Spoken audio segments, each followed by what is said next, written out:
Bueno, a ver, yo esto de hablar sobre este tema creo que para mí es fundamental. La cuestión sobre la que yo he pensado mucho tiempo es qué pasó en aquella expedición que iba a la especiería y de repente termina convirtiéndose en la primera que dio la vuelta al mundo. Eh, eso, la verdad es que en las fuentes hay poco sobre ello. Vale.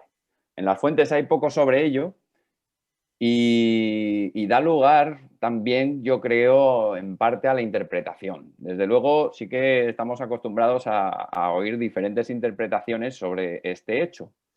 Entonces, a mí, como sabéis, me ha gustado siempre abordar el estudio de la historia de la expedición a partir de las fuentes originales. Entonces, centrándome en ello y en lo poquito más que podemos llegar a averiguar de cuáles eran los condicionantes o la manera de pensar o el modo de ver las cosas que podían tener ellos, es como me he querido acercar a esta cuestión, llegando a un convencimiento, y es que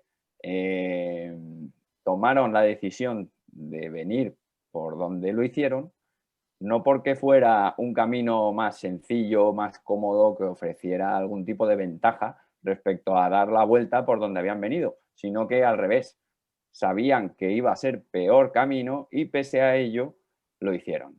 Es decir, interpreto que lo hicieron así porque lo que buscaban era ese hito de dar la primera vuelta al mundo.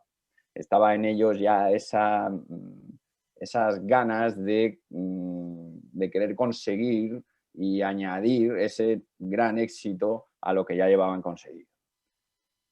En realidad, sobre ello, lo único que hay en las fuentes que nos puede venir a decir que, en este caso, el Cano, que es el único que habla de ello, que eso lo llevaban en mente, era esta frase con la que concluía la famosa carta que escribió el Cano al emperador cuando llegaron a Sanlúcar de Barrameda, que decía: «Mas saberá tu alta majestad lo que en más habemos de estimar y tener, es que hemos descubierto y redondeado toda la redondeza del mundo, yendo por occidente y viniendo por oriente».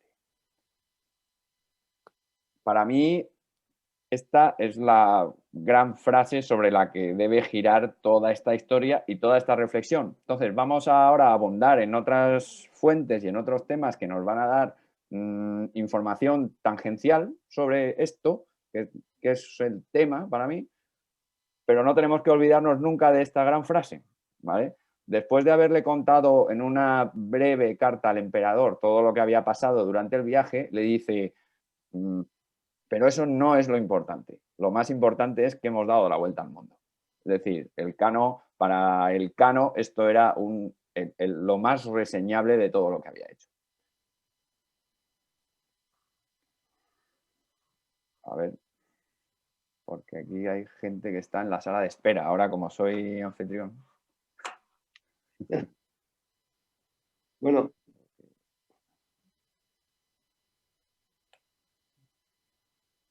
Soy anfitrión, pero ya el ratón ni va. No, creo que puedo ya hacerme yo cargo, sí. Tomás.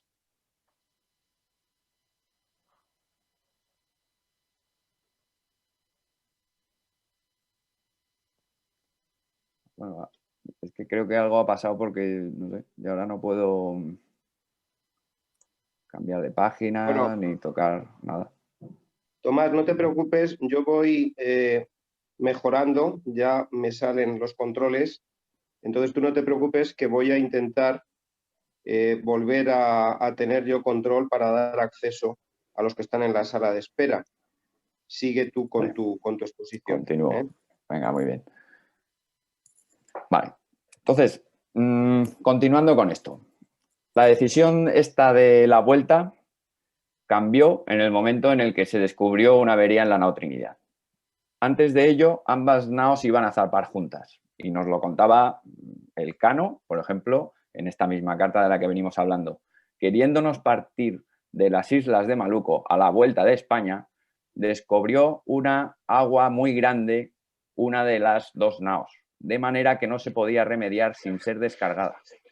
Y pasado el tiempo de las naos, el tiempo que las naos navegaban para Java y Malaca, en fin, luego hablaremos del resto de la frase. La cuestión es que aquí Elcano dice que se iban a partir de las islas de Maluco y entonces se descubrió una vía grande de agua en una de las dos naos. ¿Cuál era el camino que pretenderían seguir estas dos naos juntas, la nao Trinidad y la nao Victoria? Pues parece evidente que era el que terminó asumiendo Elcano después solo con la nao Victoria, ¿vale? O sea, iban a volver, al menos lo que sí parece claro es que iban a volver por el hemisferio portugués y en ningún caso iban a haber dado la vuelta por el Océano Pacífico, puesto que vamos a ver que la decisión de dar la vuelta por el Pacífico se tomó ya una vez se había descubierto la avería. Dice, por ejemplo, Ginés de Mafra, que estando para partir las naos, en la Capitana se descubrió un agua muy grande que fue menester para aderezarla, tornarla a descargar y para que no se perdiese tanto tiempo, acordaron que se adelantase la otra nao y así se hizo. A ver si soy capaz de quitar de aquí las ventanitas en las que os veo, porque es que me tapa los textos. Y no sé. Otro, el testimonio de Martín de Ayamonte decía, esta nao comenzó a hacer tanta agua que no osaron de salir sin descargar la nao. ¿Vale? Es decir, fue la avería cuando se determinó cambiar de camino. Nosotros, decía Juan Bautista de Punzolol, nosotros habíamos cargado el clavo para partirnos y entonces fue cuando descubrieron una vía de agua de 4 palmos que no podían reparar y eso hizo necesario quedarnos y deliberamos que la nao Victoria saliese adelante para que no se perdiese tiempo.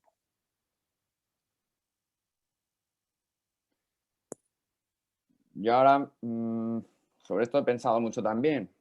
¿Cuál era la concepción del mundo para ellos? Y con esto podríamos llegar a saber, bueno, a lo mejor es que consideraban que el viaje de retorno por la parte africana, la parte portuguesa, sería más corta, ¿vale? Que después de haber navegado el Pacífico, pensarán que volver siguiendo sus pasos sería una opción más larga. Bueno, si nos vamos a la representación del mundo del mapa que se hizo en la casa de contratación a la vuelta de la expedición, este mapa de Diego Ribeiro, vemos que las rutas pretendidas, la que trató de seguir Espinosa y la que terminó siguiendo Elcano, en longitud son bastante similares.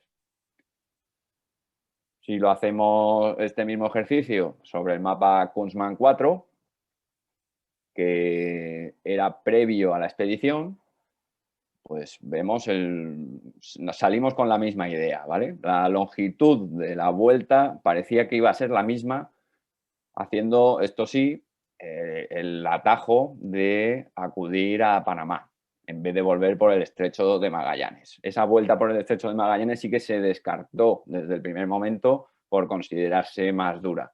Sin embargo, llegar a Panamá, cruzar por tierra y volver a España con la normalidad ya con la que volvían los navíos desde América, era una opción viable que fue realmente la que tomó la Trinidad. Entonces, estas opciones tenían yo creo que una de ellas tenía una gran ventaja, que era la de la nao Trinidad, volvía por el hemisferio castellano según la repartición de Tordesillas, y la que terminó asumiendo Elcano, evidentemente no, era por territorio portugués. Eso hacía que Espinosa pudiera optar por obtener ayuda a mitad de camino. No solo eso, sino que además estaría en unas aguas y unos territorios donde no había riesgo de que se cruzara con naos portuguesas que pudieran apresarle, mientras que a Elcano resultaba esto que era lo contrario. Pese a que los territorios que había eran conocidos, para él iban a ser inaccesibles porque la posibilidad de que hubiera naos portuguesas con las que pudiera tener problemas era mayor. Así que su idea era no tocar tierra, ¿vale? Esto del Tratado de Tordesillas estaba en la primera instrucción que daba Carlos I a Magallanes y Ruy Falero. La principal cosa que vos mandamos y encargamos es que en ninguna manera no consintáis que se toque ni descubra tierra ni ninguna cosa dentro en los límites del Serenísimo Rey de Portugal. Dar la vuelta por donde venía Elcano era contravenir esta orden real. Es decir, tenía que haber un motivo poderoso para contravenirla. Sin embargo, de momento estamos viendo que eso de la distancia no debía ser. Y ahora, para continuar tratando de averiguar algo más sobre esto, nos debemos fijar. Creo que es imposible comprender y avanzar más en esta cuestión sin fijarnos en los motivos que llevaron a la nao Trinidad a tomar el camino que quiso tomar. Entonces, sobre esto sí tenemos bastante información. El capitán Gonzalo Gómez de Espinosa, en la carta que escribió desde la prisión de Cochín, decía esto, que hicimos nuestro camino para ir a demandar las tierras del Darién. A ver, que no soy capaz de leer lo que tengo yo aquí en la presentación que vosotros sí veis, ¿vale? Dice, donde Andrés Niño hizo las carabelas, que están en la Mar del Sur, donde hallamos que de Maluco a la primera tierra no hay sino 1800 leguas. Lo mismo decían los genoveses, los oficiales genoveses, el maestre Juan Bautista de Punzorol y el piloto ya de la nao Trinidad, León Pancado. En la carta que escribían también, una de las dos cartas que escribían a España pidiendo ayuda desde la prisión de Mozambique en la que estaban. Hicimos nuestro camino para ir a demandar la tierra firme del Darién, donde Andrés Niño hizo las carabelas. Y en este caso, lo único que, a diferencia de lo que decía Espinosa, ellos mencionan que consideraban una distancia que tenían que recorrer en el Pacífico de 2000 leguas. Espinosa había dicho 1800. Eso encaja muy bien con este mapa, el Kunzman 4, en el que podríamos comparar si comparamos la escala a la que está hecho este mapa, podemos ver que efectivamente podría haber 1800 leguas a la primera costa de América representada en este mapa, mientras que ya eran 2000 si nos vamos al Istmo de Panamá, que era verdaderamente donde deberían llegar. Antonio de Brito, el capitán portugués, que terminó capturando a la nao Trinidad cuando terminó viaje y volvió a Tidore, nos contaba que la idea de los de la Trinidad era desde el Darién pasar el clavo en camellos a la otra costa, a la costa atlántica.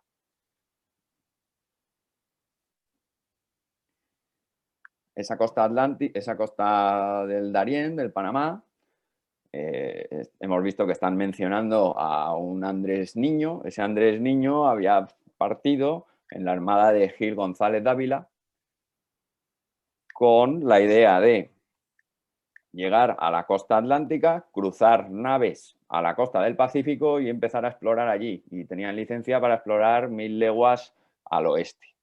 Más de 1000 leguas ya era territorio con licencia para Magallanes, ¿vale? Esta expedición, la verdad es que recomiendo al que no lo haya hecho meterse en ella porque es una auténtica maravilla, ¿eh? lo que hizo esta gente. Contaba así el general Gil González Dávila. Llegados al puerto de Acla, que es el que marco aquí en el mapa más destacado, que es lo más estrecho que hasta ahora se sabe para la otra mar, con la mayor diligencia que yo y la gente de la Armada pudimos, se descargaron las naos. Desde Acla entré por la tierra adentro por ver qué camino había para pasar toda la hacienda a la otra mar y mirar dónde era la mejor disposición para trasladar los navíos. Y llevé conmigo 50 hombres y entre ellos todos los carpinteros y aserradores y herreros que pude recoger. Esta expedición había zarpado solo una semana antes desde Sanlúcar de Barrameda que la de Magallanes. Es decir, se conocían perfectamente las tripulaciones de ambas expediciones, habían estado juntas en Sanlúcar de Barrameda. Por eso esta gente de la nao Trinidad tenía esa idea fijada de ir a buscar esta costa del Pacífico porque sabían que allí estaría Andrés Niño y Gil González Dávila. Otra cuestión, tenemos que analizar los vientos. Esto no hace falta que nos lo cuenten las fuentes, para eso tenemos ahora 1000 herramientas que nos permiten estudiar cuáles son los vientos dominantes, porque ese es otro factor que a buen seguro para ellos fue importante. Aquí tengo la representación de la derrota seguida por la expedición a lo largo del Océano Pacífico. Vemos que siguieron con bastante fidelidad unas corrientes, unos alisios propios en franjas cercanas al Ecuador. En fin, para ellos fue un viaje de ida muy cómodo, pero que desde luego ahora ofrecía una incertidumbre. Si yo ahora tengo que volver en el sentido contrario, estos vientos que durante todo el camino he tenido portantes infavorables para llegar a Filipinas y a las Molucas, ¿qué va a pasar ahora, no? Pues estoy convencido de que ellos también tendrían esa inquietud, esa incertidumbre.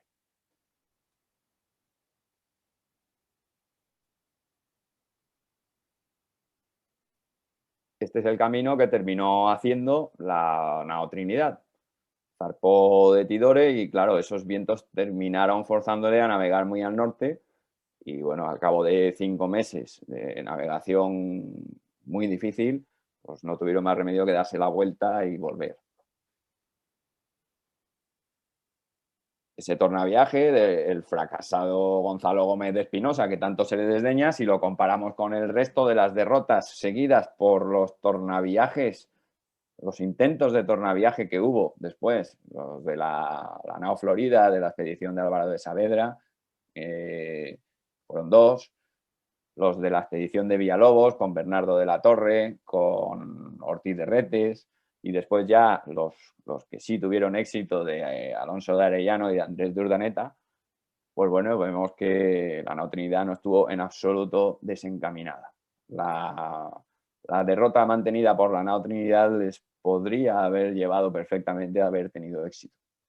Sin embargo, yo creo que lo fundamental que les pasó fue una tormenta que les destrozó, les causó unos daños graves en los castillos de la nao y ahí ya no fueron capaces de reponerse. Tenemos que pasar a hablar del monzón. Ellos estaban en las Molucas en el momento de tomar esta decisión de qué camino tomar y vemos que todo este entorno está afectado por el ciclo del monzón, que alterna con unos vientos en invierno que son del oeste, ¿vale? El sentido del viento es hacia el Pacífico, por decirlo así, y el monzón de verano, en cambio, es al revés. El viento te llevaría hacia Malaca, hacia la India, ¿vale? De hecho, la nao Trinidad, en el momento de zarpar, se mantenía el ciclo de monzón de invierno todavía. Este es un tema importante, porque como vamos a ver, Pigafetta lo confundió. En este caso, lo que pasa es que la nao Victoria zarpó el 21 de diciembre de 1521 y la nao Trinidad el 6 de abril del 22. En ambos casos, si además restamos los 10 días estos de diferencia del calendario gregoriano con juliano, pues en ambos casos se trataba del ciclo del monzón de invierno. Eran los vientos de la pantallita de arriba, ¿vale? Los que tenían allí. Era un viento contrario para dirigirse a Asia, el que tenían, cuando tenían, en el momento en que zarparon ambas naos, tanto la Victoria como la Trinidad. Perdón. Y aunque después la Trinidad tuvo tantos problemas por los vientos contrarios que terminó encontrando más adelante, durante los primeros días, el roteiro de un piloto genovés nos dice que sí los tuvieron favorables, ¿vale? O sea, mientras estuvieron en el entorno de las Islas Molucas, los monzones les ayudaron. Fue ya un poco más adelante, donde el monzón termina y empiezan a dominar los alisios propios del Pacífico, donde ya tuvieron problemas y no tuvieron más remedio que desviarse.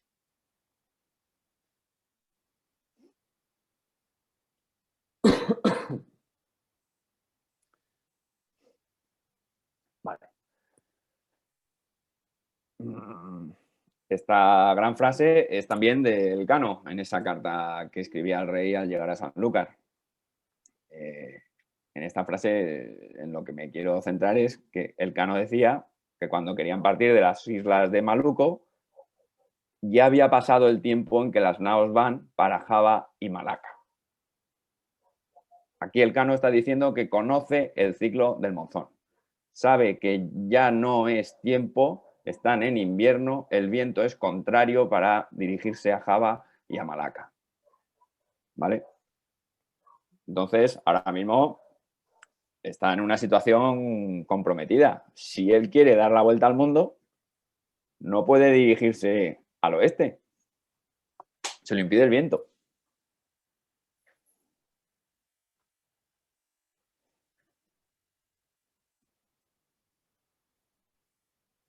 A ver si pasa, es que como pesan los vídeos esos, cuesta pasar la página. Esta es la frase que Pigafetta demuestra no haber comprendido los ciclos de los monzones, a diferencia del Elcano. Él decía que podríamos hacer el viaje con la Victoria sola, ya os digo, no leo el texto. Podíamos hacer el viaje con la Victoria sola, aprovechando los vientos que ya empezaban a soplar de levante, y mientras tanto carenarían la Trinidad, que podría aprovechar los vientos contrarios para ir al Darién. Algo así es lo que dice, ¿no? Demuestra que no ha comprendido lo que Elcano sí nos dice que él sí ha comprendido, ¿vale? No ha oído campanas de que hay ciclos que alternan, pero no se ha dado cuenta de que el ciclo es el mismo, tanto en el momento de tomar la decisión de hacia dónde ir por parte de la nao Victoria, como después cuando se va a la nao Trinidad. Los vientos eran del mismo sentido, era el monzón de invierno. Esta frase es confusa.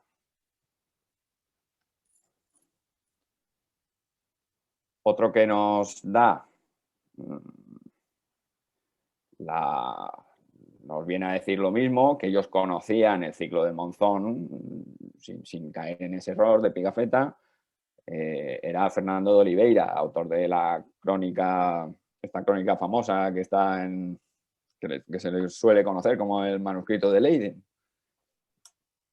Oliveira, que es también un hombre, un humanista y un hombre excepcional, es nuestro Nebrija, el primero, escribió la primera gramática en lengua portuguesa. Pues él decía que se entrevistó con algún superviviente de los de la nao Trinidad. Y también vemos cómo en su frase decía que los vientos soplaban conforme al monzón, como estamos diciendo, ¿no? Como sostenemos que el viento era contrario para ir al oeste. Y era favorable para la nao Trinidad de cara a su idea de ir a Panamá.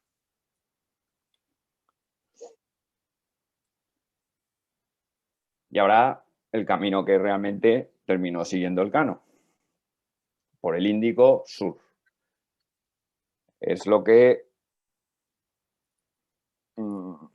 también muchas veces tenemos que pensar aquí sobre un mapa que hizo Nuño García de Toreno del Índico después de que volviera Elcano.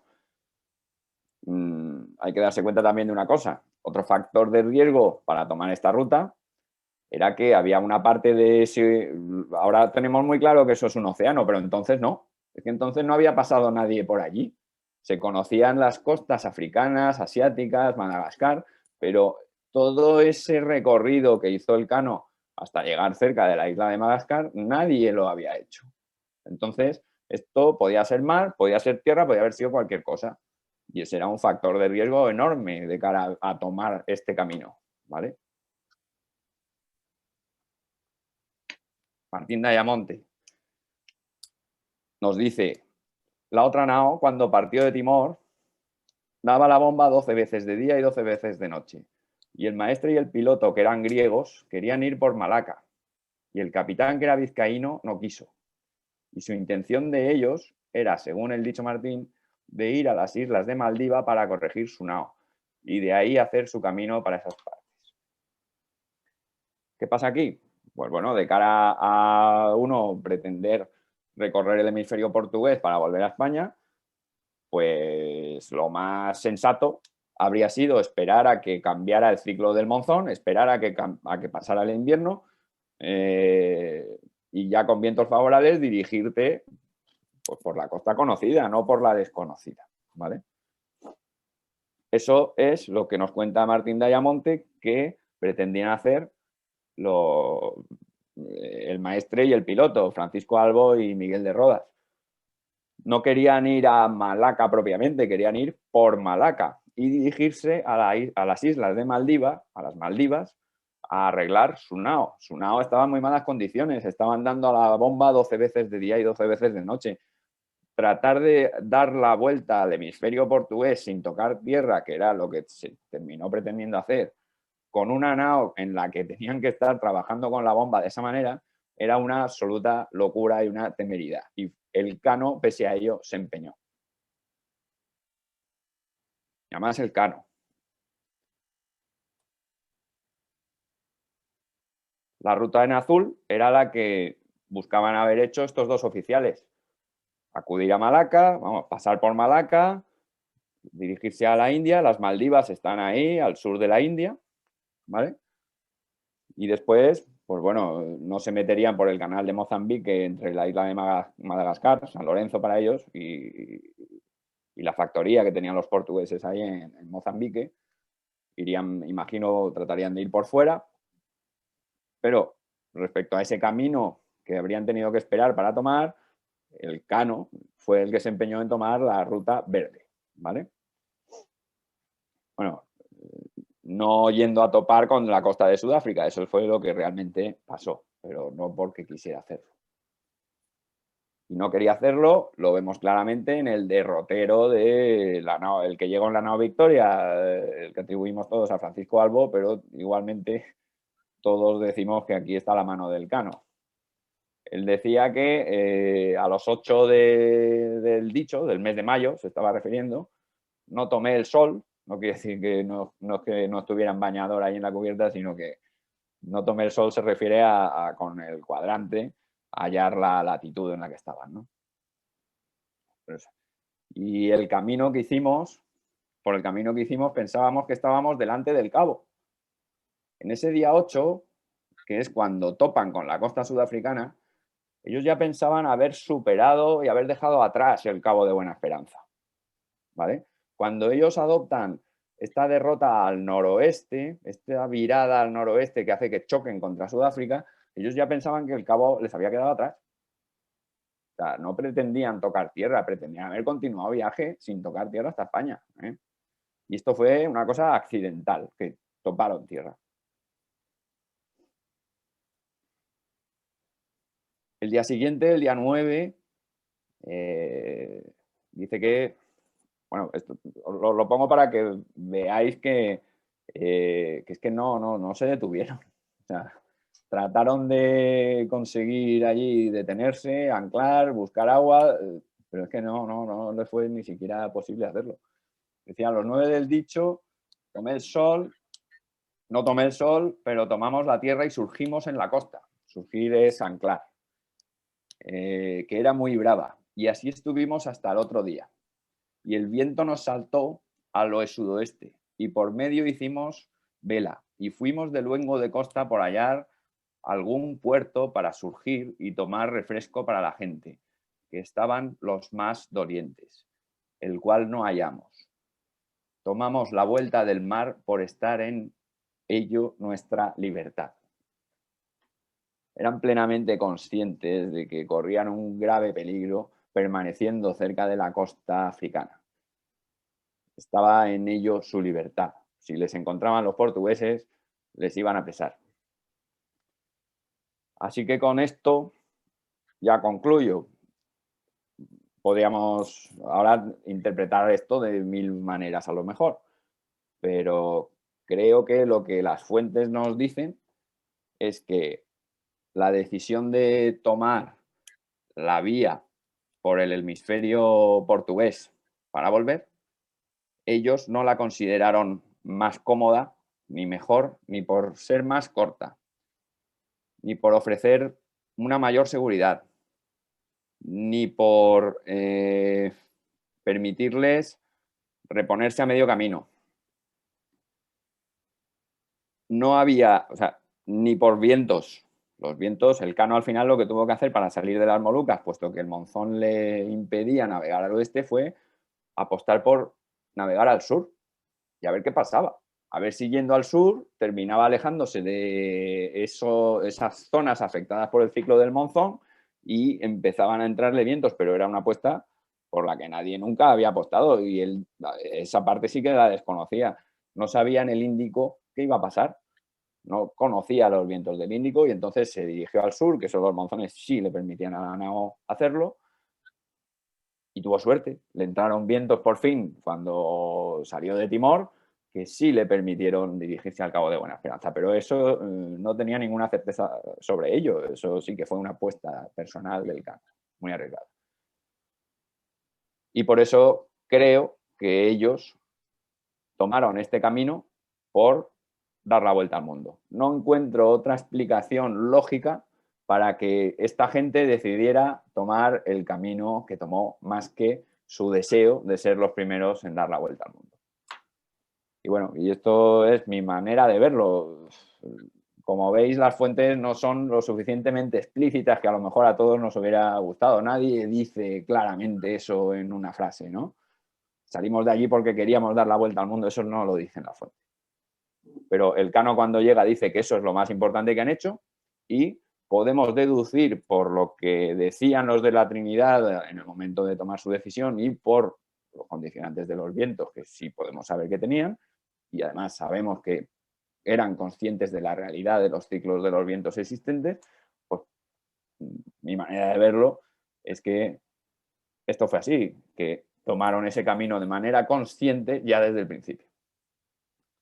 Y en fin, y nada, a partir de aquí me gustaría el tema comentarlo con vosotros, debatirlo si queréis, porque a mí me parece que es de las cosas más bonitas que nos puede ofrecer la historia de este viaje. A ver si soy capaz de dejar de compartir.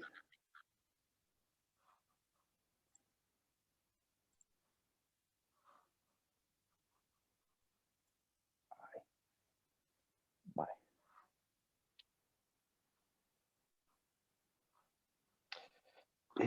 Muy bien, Tomás.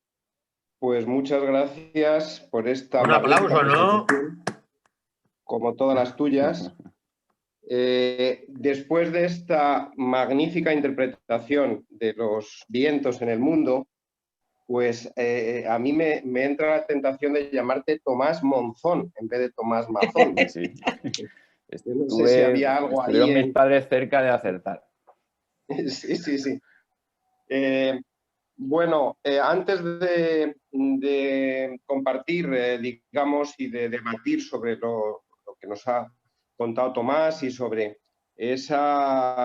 todos esos datos que da para argumentar cada vez con mayor fuerza, ¿no?, la idea de que Elcano efectivamente quiso dar la vuelta al mundo, tuvo ese proyecto, cosa que Magallanes nunca tuvo, ¿no? Antes de eso, pues me parece muy pertinente la propuesta de Cuauhtémoc de mencionar las publicaciones que han aparecido últimamente sobre estos temas. Yo ya os comenté que había salido ya de prensa y está a punto de estar a la venta esta edición sobre textos de la relación entre España y las Molucas que ha cometido la Embajada de España en Indonesia y el Aula Cervantes. Ha sido una iniciativa de nuestro aulero, Javier Serrano, y que han editado textos sobre el particular, tanto él como Jorge Mojarro, que también, bueno, es un amigo del Instituto Cervantes de Manila, que está muy interesado en estas tertulias, pero que nunca llega, ¿no?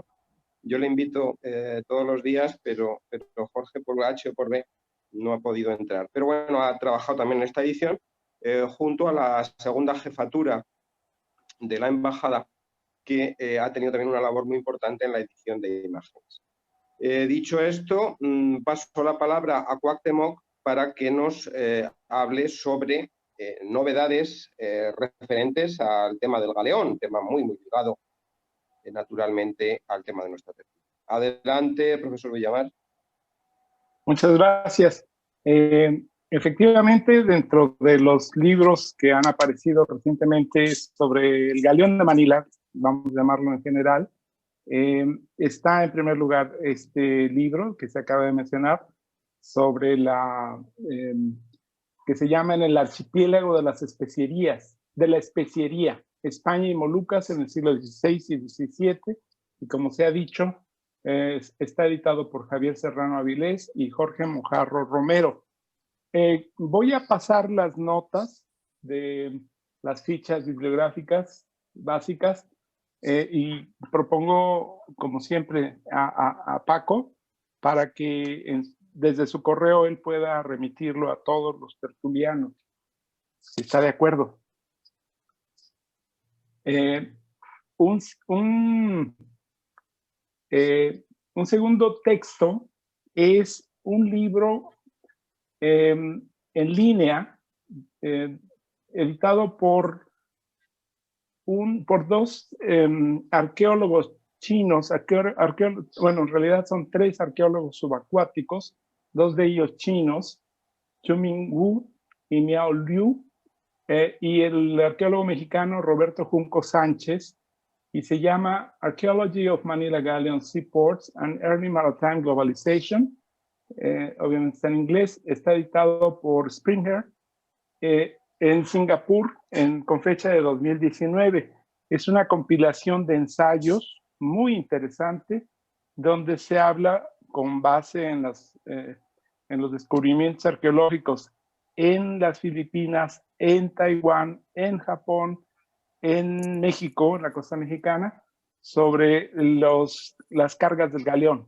Entonces, hay porcelanas, hay una cantidad de vestigios muy importantes que son analizados desde el punto de vista arqueológico, con derivaciones muy útiles, muy interesantes para conocer de cerca la carga del galeón a lo largo de varios siglos.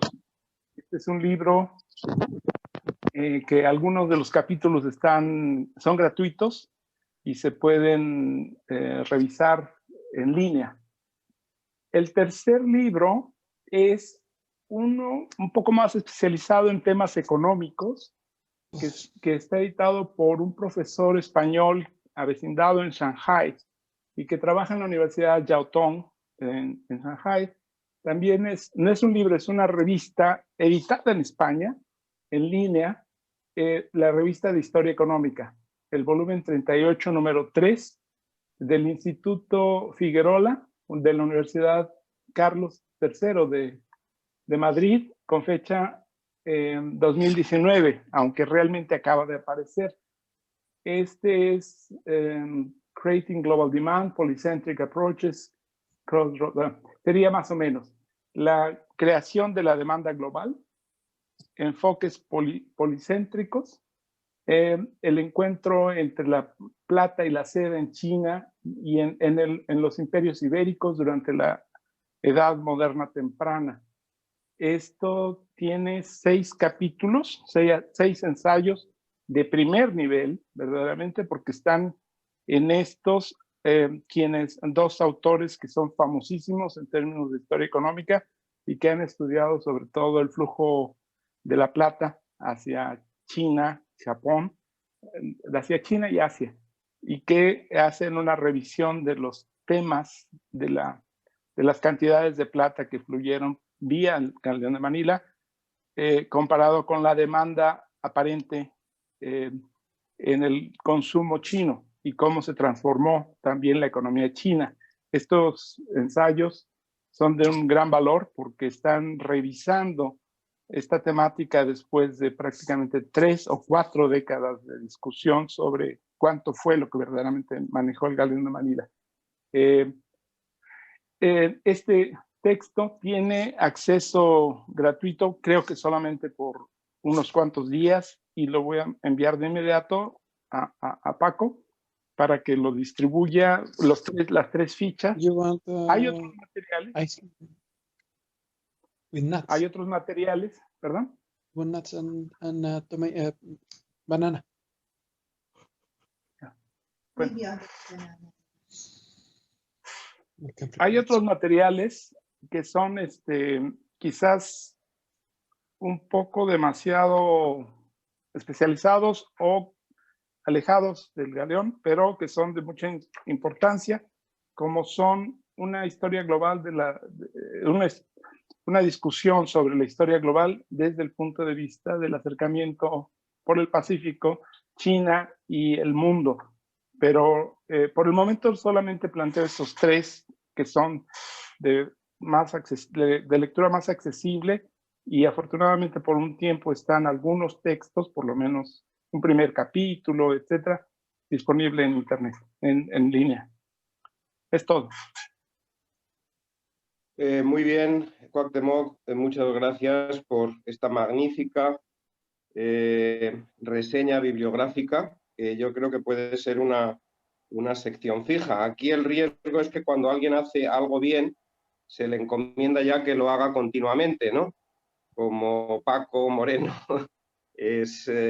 ha tenido esa experiencia. Muy bien, pues ahora ya vamos directamente al coloquio. Y Rafael Rodríguez Ponga había pedido la palabra. Como siempre, quien quiera intervenir, por favor, que levante esa manita electrónica y le damos la palabra enseguida. Rafael, adelante.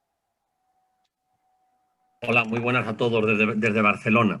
Bueno, lo primero es mi felicidad por esta conferencia y por la claridad de la conclusión. La claridad de decir... ¿Me oís bien, por cierto?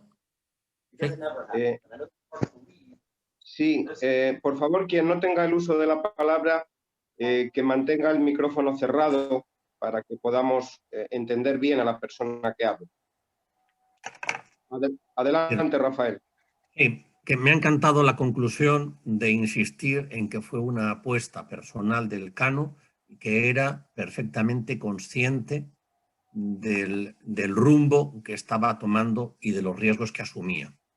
Pero yo, sí, aplaudiendo con entusiasmo todo esto que ha dicho, quiero añadir un dato desde la lingüística. Madagascar tiene una lengua, el malgache, que es de la familia malayo-polinesia. Es la única lengua malayo-polinesia que hay en las costas de África y en gran parte de las costas del Índico, es decir, ni en la península arábiga ni en la India. Luego, los malayo-polinesios no navegaban por las costas de la India porque no podían, porque estaba ocupada por otros. Sin embargo, los malayo-polinesios, es decir, desde Malaca o desde Timor o desde Java o desde Sumatra, sí habían navegado en algún momento de la historia por el Índico Sur hasta Madagascar. Es muy probable que esas navegaciones, aunque fueran previas, siguieran en el tiempo.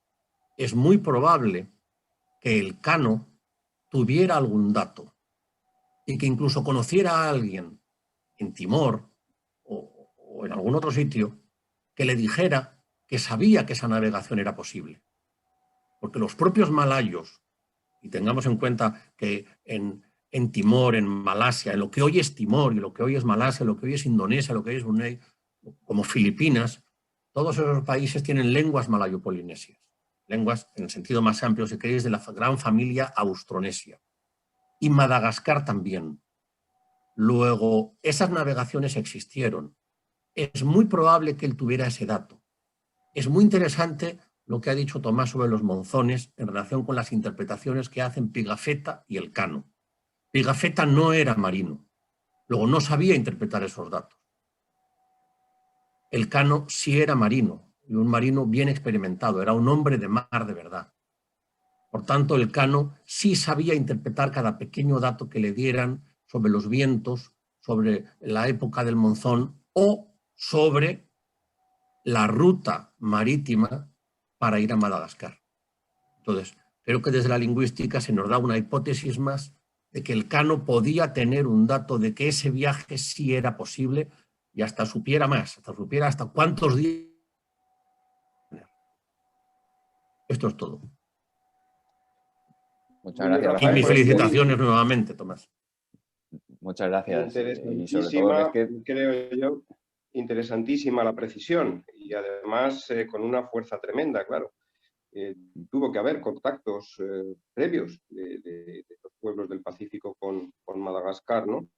Tomás, ¿tienes algo que añadir o que comentar a lo que comenta Rafa? Desde luego lo desconocía, lo que comenta Rafael, y me encanta saberlo. Lo tengo que añadir cada vez que hable nuevamente sobre esta cuestión. ¿Por qué no iba a haber un conocimiento allí en aquel entorno de las Molucas de este hecho, ¿no? Dado que es indudable que alguien había viajado y no tuvo por qué ser un solo viaje, ¿no? Para que allí se estableciera aquella lengua, ¿no? Es decir, muy interesante. Es más, hasta el propio nombre Malgache ya sugiere Malaca. Cierto. Sí, sí. Y luego lo otro que comentabas de que Pigafetta efectivamente no era marino y el Cano sí, lo interpretó perfectamente, es que es así, es inevitable. Es así, no puede ser de otra manera. Y el Cano además no solo se basaba en la información recibida allí en Tidore por aquella gente, sino que es que ya llevaban desde marzo en el entorno de las Filipinas, con lo cual cualquier dato que le hubieran podido dar respecto a esos ciclos, él mismo ya podía ver que era cierto y lo había tenido ocasión ya de experimentar en los meses que estaba allí. Muy bien. Ha pedido la palabra Braulio. Y luego Elisa, la estoy viendo, aunque no es electrónica, pero vale perfectamente la mano real. Adelante, Braulio. Hola, buenos días y feliz año a todos. Bueno, primero iba a comentarle varias cosas a Tomás, porque con Tomás tuve la ocasión de comer, de almorzar en Sevilla hace poco tiempo, con Luis Robles, y tuvimos esta misma discusión. Bueno, él ha matizado un poco su postura y yo voy a matizar un poco la mía, pero bueno, tengo algunos peros que ponerle a su teoría. Respecto a lo de Rafael, es muy interesante efectivamente el dato lingüístico, pero hay que tener, bueno, yo es que me voy a poner en plan puntilloso historiador, hay que tener mucho cuidado con conectar sucesos de los que no sabemos, digamos, la cronología y sacar inferencias que pueden ser discutibles. Efectivamente, si hay un grupo lingüístico relacionado entre un extremo del Índico y otro, es obvio que en un momento dado hubo navegación, pero que no se pudiera realizar a través de la ruta portuguesa, no sabemos cuándo en realidad. El hecho de que no haya grupos malayos intermedios, la costa intermedia, la costa india, por ejemplo, en toda la ruta, digamos, frecuentada por los portugueses, no significa que en el pasado no pudiera producirse una navegación que no fuera por el Índico Sur. Es decir, la ruta de conexión entre ambas familias de lenguas malayas, pues no veo yo por qué tenía que ser reciente, ni siquiera que se hubiera mantenido en el tiempo. Y es muy raro que ni en los portugueses, ni en Mozambique, ni en el otro extremo del Índico supieran de ella. Si la sabían entonces y se la transmitieron al Cano, también la sabían los portugueses. Y también, lógicamente, pues la ampliarían si fuera fácil, y no es el caso. Los 40 rugientes no es una ruta fácil, y yo creo que a pesar de ese dato lingüístico no había una ruta establecida ni conocida, y aquello era terra incógnita o mar incógnito en este caso. Respecto a Tomás, pues efectivamente ha hecho un análisis brillante, como nos tiene acostumbrado, con los vientos. La única duda que me queda referente a los vientos es que falta un buen estudio histórico de la dinámica de los vientos entonces, pero parece, por los datos de los marinos que se nos han transmitido, que aproximadamente era la misma dinámica monzónica que ahora. Y el único pero que tengo es la cuestión del papel del Cano. Es decir, llega un momento cuando ya muere Magallanes y destituyen a Carballo, Lope Carballo, y ponen de capitán a Espinosa, el Cano, el maestre Juan Bautista, toma las riendas también. Llega un momento en que las decisiones son prácticamente asamblearias. Y yo me imagino que la decisión de dar la vuelta al mundo en un primer momento, que afectaba a las dos naves, fue asamblearia, estuvieron todos de acuerdo y con la participación de todos los marinos con conocimientos en aquellas aguas, el primero maestre Juan Bautista. No me queda claro por qué luego de la avería la Trinidad tiene que cambiar con los mismos vientos de criterio. Hay algo que se nos escapa. Hay, como dice Tomás, muy pocos datos. El papel del Cano es fundamental en establecer o en fijar la ruta de los 40 rugientes, pero no en dar la vuelta al mundo. Dar la vuelta al mundo es algo que ya se tomó cuando estaban las dos naves implicadas y además que tuvo que implicar a toda la tripulación. Quiero decir, el Cano era un hombre respetado, pero también lo eran muchos otros. Y las decisiones, como se demuestra en el propio derrotero de Albo y en la carta del Cano, que se habla en plural de cuando se toman decisiones importantes, como entregarse o no a los portugueses, o ir a Cabo Verde o no, pues afectaban a toda la tripulación y por toda la tripulación eran votadas. Lo que es indudable es la frase de la carta del Cano, que muy bien remarca Tomás, que dice que lo más grande que han hecho es redondear la redondeza, ¿no? del mundo. Es decir, el Cano sí es consciente de la grandeza y tuvo que desempeñar un papel. Que fuera un proyecto acariciado desde el principio, que el Cano vio su oportunidad o que consideraran en ese momento que era la opción más correcta, pues ahí está la duda. Pero yo me inclino por pensar que digamos que fue un fruto de una decisión de ese momento en el que se habían presionado en las dos naves La Molucca porque iba a llegar una nave portuguesa, una armada portuguesa, mejor dicho, que tenían que salir pronto, que tenían que coger efectivamente el camino, digamos, más conocido, porque el Pacífico Norte lo que tenían era una intuición, que era que había alisios y que posiblemente hubiera contralisios, pero no tenían seguridad. De manera que yo rubrico prácticamente toda la intervención de Tomás, pero matizaría un poco el papel del Cano, porque creo que esto fue también una empresa mucho más colectiva de lo que generalmente se nos presenta. Tenemos tendencia siempre a subrayar el protagonismo del Cano, de Magallanes o de cualquier otro personaje, o de Espinosa o de cualquier otro personaje que tuvo la capitanía. Y ahí hubo mucha más gente implicada. Y eso era lo que quería comentar. Muchas gracias. Muchas gracias a ti, Braulio, como siempre, por tus precisiones y observaciones tan interesantes. Vamos a ver, ahora tiene la palabra Elisa, luego creo que la ha pedido Susana y Benjamín. Esto es lo que me sale aquí en el menú. Adelante, Elisa. Hola, buenos días. Muchas gracias a todos los que vais aportando cosas. Y como yo tengo tres... ¿Qué te acabo de decir? No sé. ¿Perdón? A ver, perdón, Susana. A ver, que... Repíteme, anda, que ahora sí te estoy escuchando con las dos orejas. Mira, con las dos orejas te estoy escuchando. Tengo frío por las piernas. Tienes frío por las piernas. A ver, Susana, un momentito. Creo que Luis Robles... Volvemos por aquí. ¿Por qué? Y cuando después de Elisa... Niebla. Después de Elisa, ya tienes tú la palabra, ¿eh? Adelante, Elisa. Vale, que es como tengo tres cosas y dos tienen que ver con los galeones de Manila, si me dais una oportunidad al final, lo metemos en ruegos y preguntas.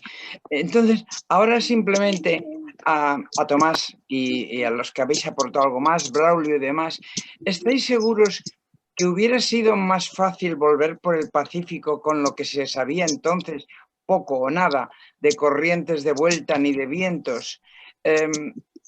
Es que yo no tengo nada claro. Yo creo que lo de tirar para adelante y tirar hacia el cabo, hacia el cabo de las tormentas, fue una decisión como que había más gente que había por allí, que sabía algo más del Índico y de aquello. ¿Qué pensáis vosotros? Andando rápido.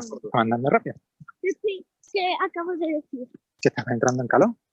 Que no estoy. Que no estás entrando en calor. No te entendí. A la derecha. A ver, vamos a ver. ¿Cómo se siente cuando tenemos manga corta y pantalones cortos en un día de verano?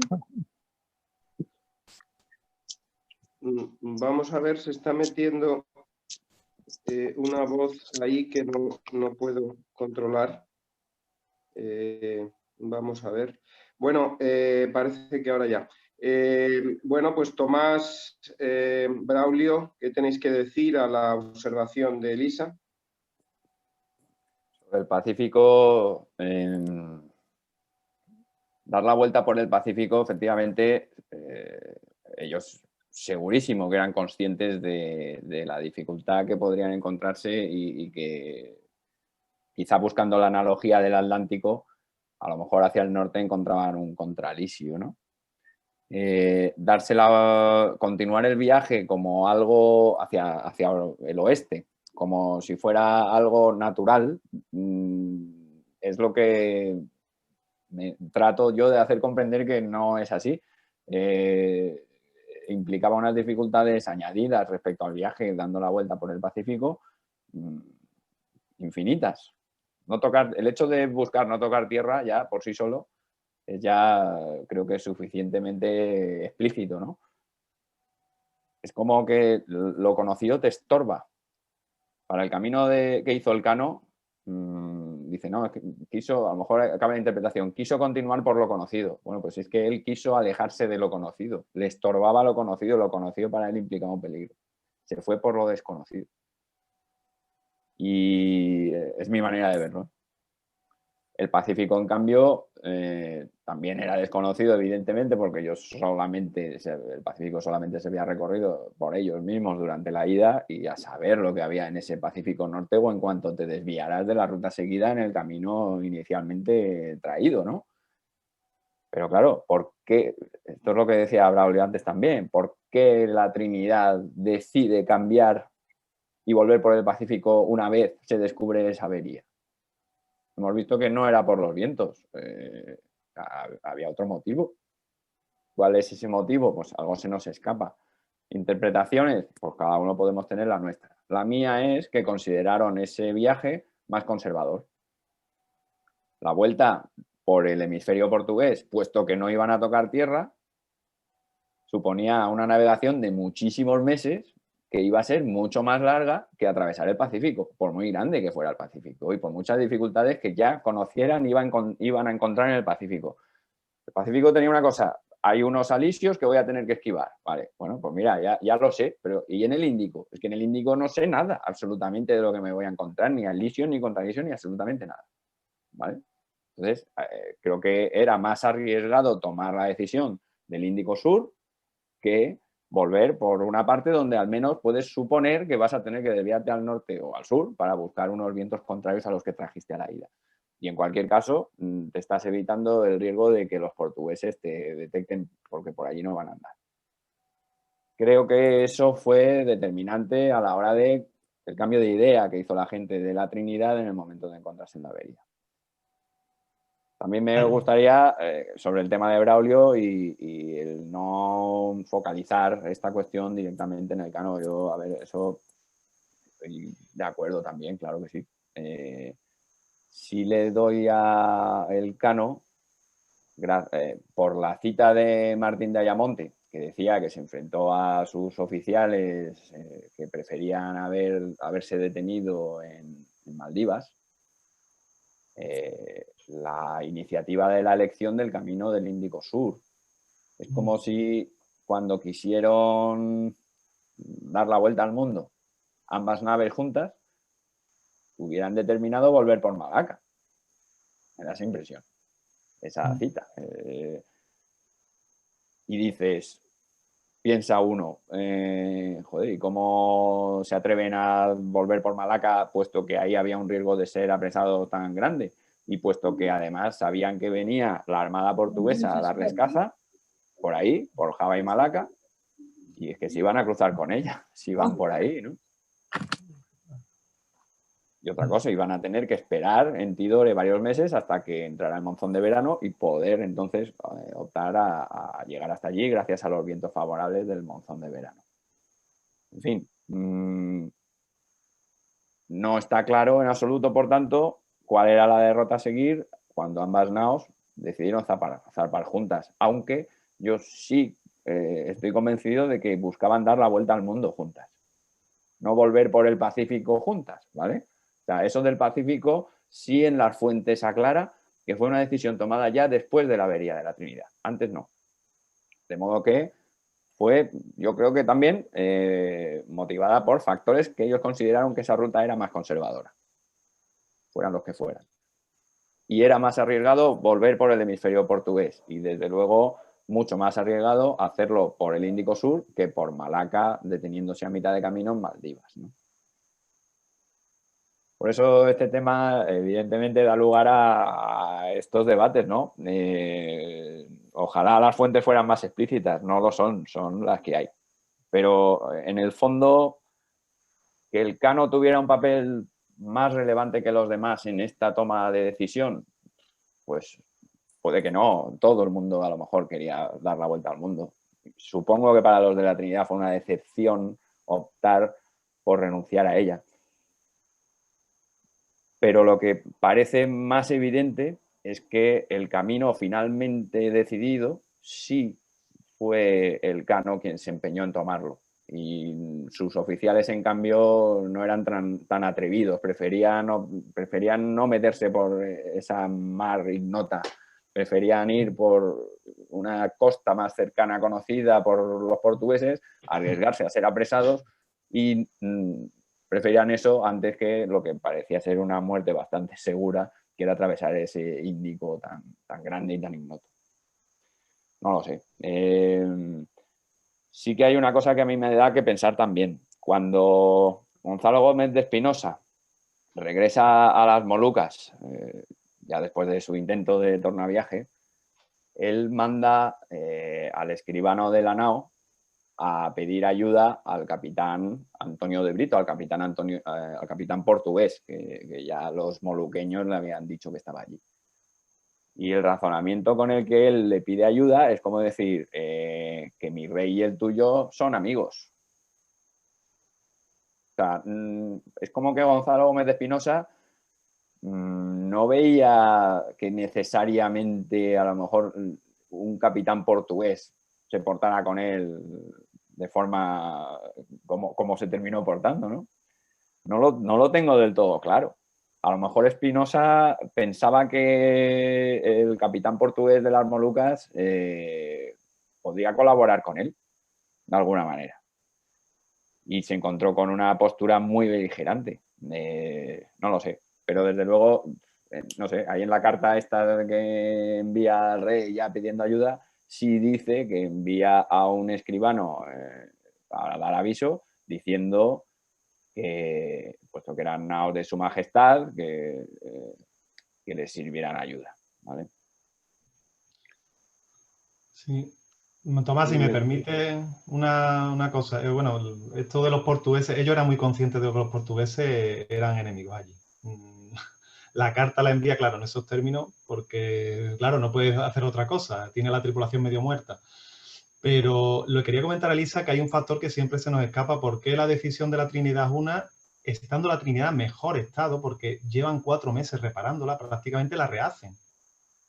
¿Por qué decide tomar una ruta en vez de otra? Es que hay un factor tiempo, y no me refiero al tiempo atmosférico, sino un factor tiempo que marca la diferencia, que es que la Trinidad cuando sale, me parece que son 15 días después o pocos días después, llega la Armada portuguesa.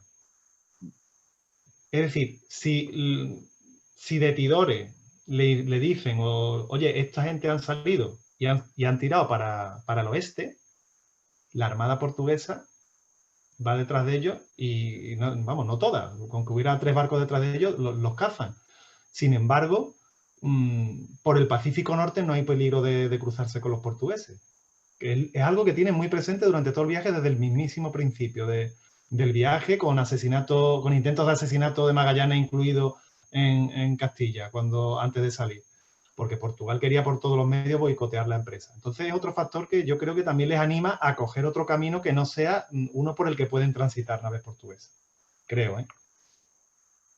Sí. Bueno, pero la decisión de volver por el Pacífico la toman ya en diciembre. O sea, la nao Victoria ya sabe lo que va a hacer la nao Trinidad. Sí, y hay cambios de tripulantes de un lado a otro, pero claro, es que ellos saben que van a tardar, decía 50 días, decía el maestre Juan Bautista, y tardaron 100. Entonces, quiero decir que sabían que no iban a salir de allí inmediatamente. El Cano contaba con una ventaja, un factor tiempo, que es que si salgo ahora, pues entre que llegan y no los portugueses, los otros estaban que no sabían cuándo los iban a pillar. Y no lo pillaron por poco.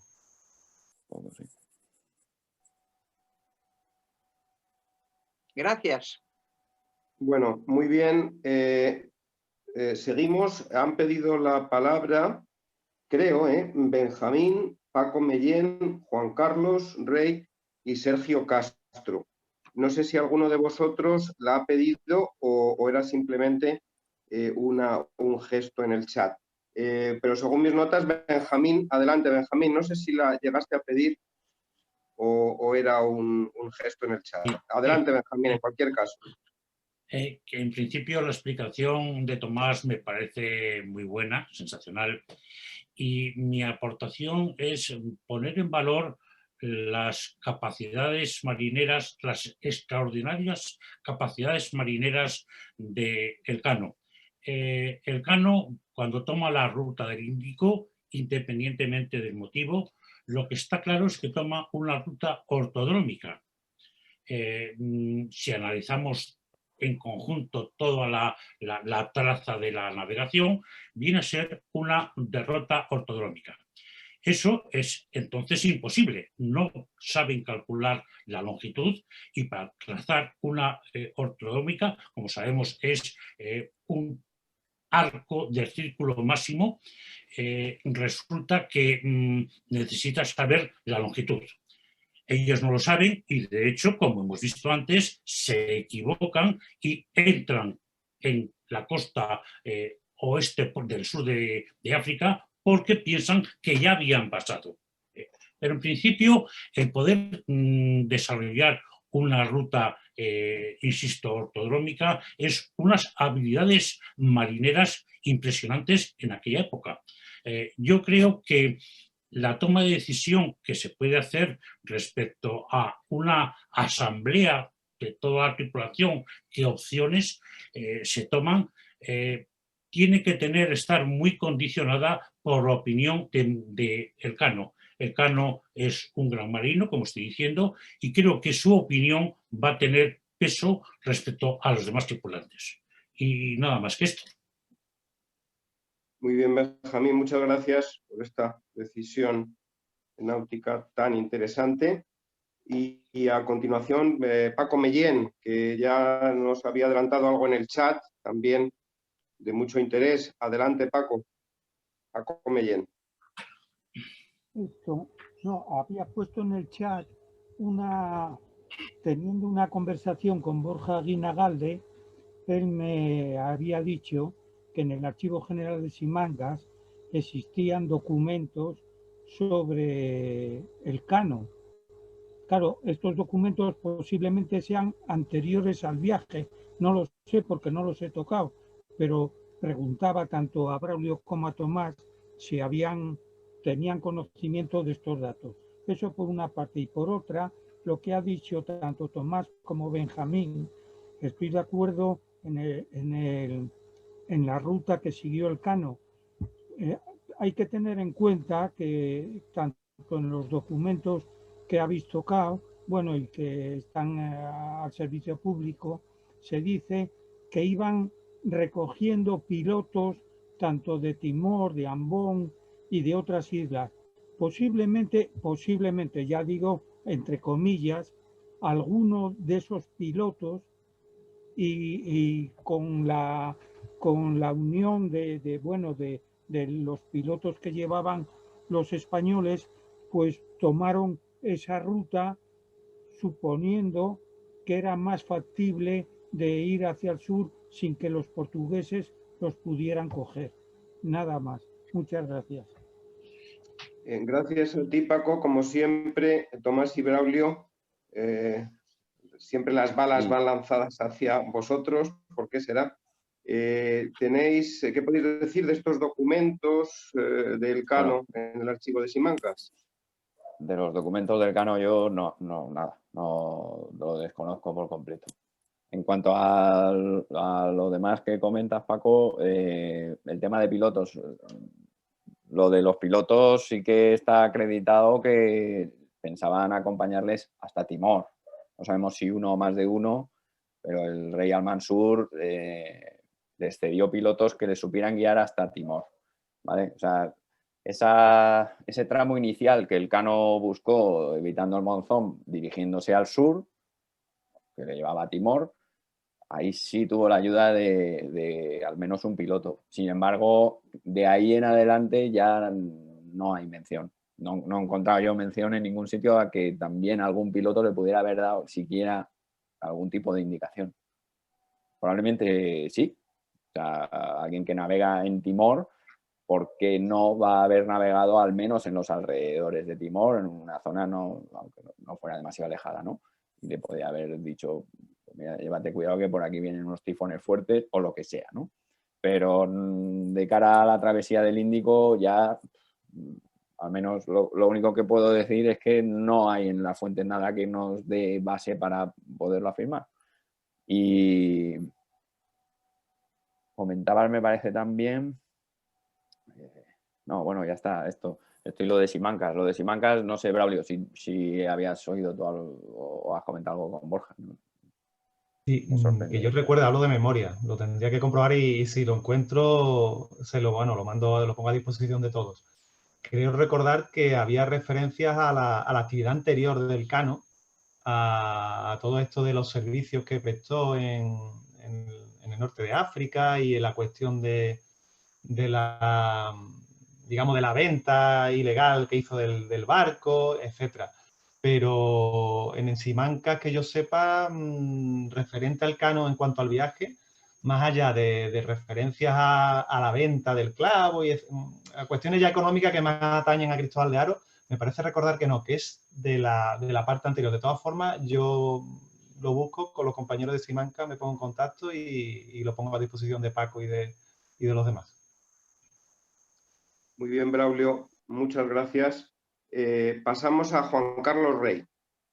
Juan Carlos, adelante. Hola, buenos días. ¿Se me oye bien? Sí, muy bien. Ah, muy bien, excelente. Bueno, feliz año a todo el mundo. Tomás, una vez más, gracias por tu presentación, que me ha encantado. Y bueno, yo pienso que también en la cuestión de haber llegado y haber cumplido con las instrucciones que le habían dado en las capitulaciones, es decir, llegar a las Molucas, tener una presencia, etcétera. Había una urgencia en regresar para decir, ojo, hemos cumplido. Las instrucciones que ustedes nos dieron, las hemos cumplido. Claro, todo eso iba en beneficio, quizás personal también, de los tripulantes, del Cano, en decir al rey, decirle, mire, estoy aquí y todo lo que usted me ha dicho lo hemos cumplido y además hemos traído el clavo, evidentemente. Tomás ha dicho algo que me parece que es de pura lógica y es que se fue por lo desconocido. Se fueron por lo desconocido navegando al sur, lo cual hay que tener en cuenta que más o menos en la latitud de los 40 sur, lo que se llama el día los rugientes, ¿no? Eso fue una epopeya, una hazaña poder atravesar del Índico al Atlántico en esas latitudes. Francamente, hay que ser muy buenos marinos y teniendo en cuenta también las condiciones en que se encontraba la nao para poder hacer ese... Yo, francamente, me quito el sombrero. ¿Y por qué se fueron por lo desconocido? Porque si se hubieran ido por lo conocido, es decir, por la ruta de Malaca, el sur, pasando por las Islas Salomón, no las del Pacífico, sino al lado de las Islas Coco, Maldivas, y siguiendo la ruta, hubieran sido fácilmente apresados por los portugueses. Es una cuestión de lógica y francamente, Tomás, estoy totalmente de acuerdo que se fueron por lo desconocido, porque si se hubieran ido por lo conocido, no hubieran llegado a España. Y había esa urgencia, esa decisión de decir, hemos cumplido con las capitulaciones. Y bueno, nada más, simplemente quería añadir ese comentario que para mí es de lógica. Gracias a todos. Muchas gracias, Juan Carlos. La verdad es que la frase que ha dado Tomás antes, bueno, da para, yo qué sé, para una película, una obra de teatro o una tesis doctoral. Lo conocido estorba, ahí queda, es tremenda. Muy bien, ahora ha pedido la palabra Sergio Castro. Sergio, desde Chile, entiendo. Gracias siempre por el esfuerzo de levantarse a horas tan intempestivas allí para seguir la tertulia. Adelante, Sergio. Hola, buenos días. Feliz año a todos y a todas. La perspectiva que quería consultar o preguntar, más bien someter a conversación, era respecto de qué pasa después del viaje. Estoy sorprendido de la falta de información o de la fragmentación de la continuidad histórica de los documentos que ustedes tienen allá, y me hace pensar de que preguntar y consultar cuáles son las repercusiones que en su momento histórico tuvo la completación de este viaje. Porque bueno, es una pregunta desde la ignorancia, ¿no? Pero alcanzó una repercusión política y global este viaje, sin duda, pero ¿fue algo inmediato o fue algo que se fue tejiendo o comprendiendo con el transcurrir del tiempo? ¿Y cuánto tiempo estamos hablando? ¿Cuándo toma un mayor realce esta gesta, este hecho? Esto para mí es importante porque podría tener que ver con explicar acerca de la completitud del registro histórico y parcialmente con las razones de por qué para la expedición era importante hacer el viaje completo. Muy bien, la pregunta. Yo creo que leyendo el libro de Tomás, pues gran parte de esta pregunta o de esta inquietud puede revelarse, ¿no? Pero paso la palabra a Tomás, que es quien mejor, Tomás y quizá Braulio también, quien mejor pueden contestar a esta inquietud de Sergio. ¿Tomás? Sí, Sergio. A ver, sobre la relevancia que se le dio en su época al hecho de dar la vuelta al mundo, es cierto que no ves que fuera una cosa extraordinaria, por lo menos a mi parecer. Salió la relación de Maximiliano Transilvano, que se escribió inmediatamente desde la corte para difundir y exaltar este viaje, ¿no? Y en ella también daba mucho mérito a ese tema de la vuelta al mundo. Lo vemos en varias crónicas de cronistas españoles posteriores del mismo siglo XVI, la de Fernández de Oviedo, en fin, son varios, el propio Herrera, ellos también hacen mucho hincapié en la cuestión de la primera vuelta al mundo. Sin embargo, lo que pasó, yo creo, es que la relevancia geopolítica que tenía el tema de los derechos de posesión del Maluco terminó siendo el tema predominante en el momento inmediatamente posterior a la expedición. Sobre eso se focalizaron las cosas, sobre la pugna portuguesa y castellana por la posesión de las Molucas. Y en eso se enredaron y bueno, ya sabéis, ya estuvo la expedición del Loaiza, todas las disputas que hubo después. Y el tema de la primera vuelta al mundo, pues quedó como una cosa ahí, pues que sí, que se le dio mucho mérito. Era un prestigio, sin duda, el que se ganaba con ello, pero realmente a efectos prácticos, pues está claro que no tenía un valor demasiado relevante. Pero yo creo que el simple hecho del prestigio ganado por Castilla con esta cuestión, pues ya valía la pena, ¿no? Muy bien. Muchas gracias. Seguimos. Si queréis añadir algo sobre esta pregunta de la relevancia inmediata que tuvo en España, en Castilla, la hazaña. Yo quería añadir solamente una pequeña puntualización, si puedo. Sí, adelante. Sí, vamos, al hilo de lo que decía, hay unas cartas del embajador de Venecia en España por aquella época, de la época en que llegaron Elcano y sus hombres de vuelta. Y es muy curioso porque en esa carta del emperador de Venecia, lo que cuenta es que han llegado, ha llegado por el Atlántico una nave cargada de riquezas desde México, desde Nueva España, porque es el primer cargamento de grandes riquezas que envía Hernán Cortés a la península. Y eso es lo que fascina a los venecianos y eso es lo que desata pues su envidia, su codicia, lo que se quiera llamar. Y un poco casi de pasada dice, bueno, y también ha llegado la nave del Elcano, ya cuenta un poco sobre eso, pero es curioso cómo al ocurrir las dos cosas al mismo tiempo, la llegada del Elcano quedó un poco eclipsada por esa gran noticia de la conquista de México, las riquezas y todo lo que traía detrás. Muy bien, pues muchas gracias por esta precisión que también, desde luego, arroja muchísima luz sobre esta inquietud de Sergio. Antes de seguir dando la palabra, y tenemos levantadas manos de Enrique Simón y Luis Robles, llamar la atención sobre los comentarios que supongo que estáis leyendo en el chat, comentarios de John Ruy Gómez y de Sergio Afonso. Son comentarios de mucho interés que podéis leer en el chat y, por supuesto, tanto John como Sergio, si queréis intervenir, pues levantad por favor la mano o hacerlo notar, aparte de vuestras intervenciones en el chat. Ahora, según mis notas, pues sería Enrique Simón. Enrique, adelante.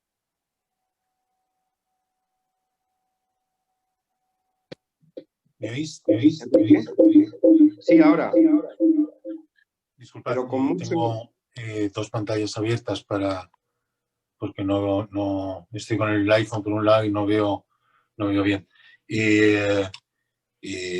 Feliz año a todos. Gracias por la presentación, Tomás, y es fascinante la presencia.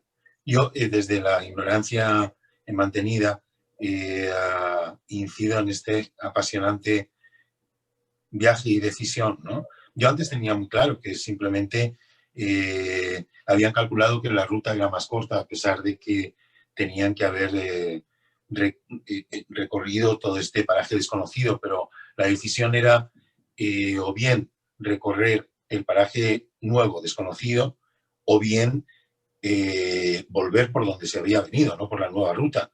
Y entonces, claro, esa decisión no debía ser nada fácil. Y ahora habéis metido elementos como lo que comenta Rafael, que unido a mi fantasía, pues no sé si ahí había unas vinculaciones muy directas, ¿no? Entre, no sé si Enrique, por ejemplo, y la gente bueno, que el reencuentro con su gente finalmente, ¿no? En el que puede haber una información que los portugueses no tuvieran. O sea, la decisión no es nada fácil, ¿no?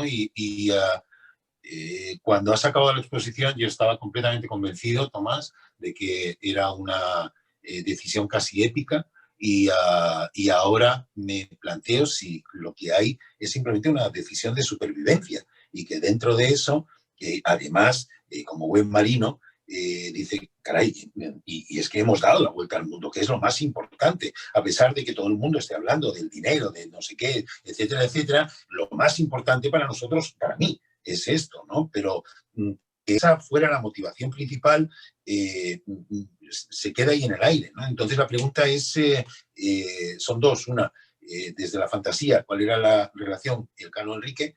Y si esa información podía haber venido de antes, Rafael, o podría haber surgido ahí. Y la otra, que si lo tenía claro o estaba confundido, si la tesitura era volver por donde hemos venido o abrir una nueva ruta, porque lo otro era buscar una nueva ruta que finalmente fracasó.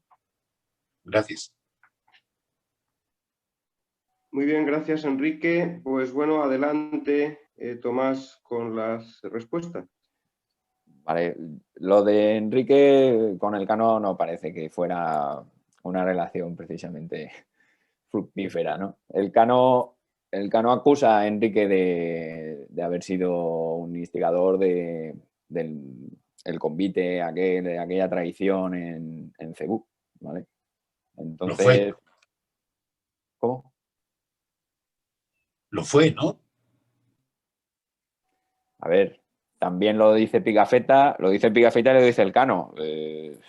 Si lo fue o no, ya no lo sé, pero dos de los que nos cuentan esto, desde luego hablan de ello. Y también, por otro lado, parece incluso lógico, que yo veo como normal que Enrique, un tío que es de aquel entorno, una vez llegan allí, muere su amo y además el amo le tenía dicho que cuando él muriera le iba a dar la libertad y no sé qué, pues que cuando le dice, no, tú como que tú libre, tú aquí a hacer lo que yo diga, pues el hombre se enfadara como mínimo, ¿no? Que fuera o no instigador ya de las muertes, pues no, o sea, a lo mejor eso es una exageración, pero desde luego la relación ahí entre la tripulación y Enrique tuvo que deteriorarse, seguro. Lo de la decisión que estuviera motivada por el deseo de supervivencia, más que por el de trascender y decir hemos dado la vuelta al mundo, o sea, claro, evidentemente, tienes que decir, en aquella tesitura, ¿qué primó? ¿Su propia seguridad o el decir vamos a conseguir algo épico, ¿no? Sin embargo, puesto que vemos que su intención era recorrer medio mundo sin detenerse, a mí me parece que ya solo eso, sin entrar en más debate, aporta poco de cara a su supervivencia. Es decir, creo que sí había en ellos ese deseo de trascender consiguiendo dar la vuelta al mundo, pero no deja de ser mi opinión. En cuanto al camino por Timor y todo esto, estamos, no lo he comentado y no quiero tampoco que se me pase sin hablar de ello. Tanto Antonio de Brito como un navío en el que iban portugueses estaban aprovechando el monzón de invierno para dirigirse al entorno de las Molucas.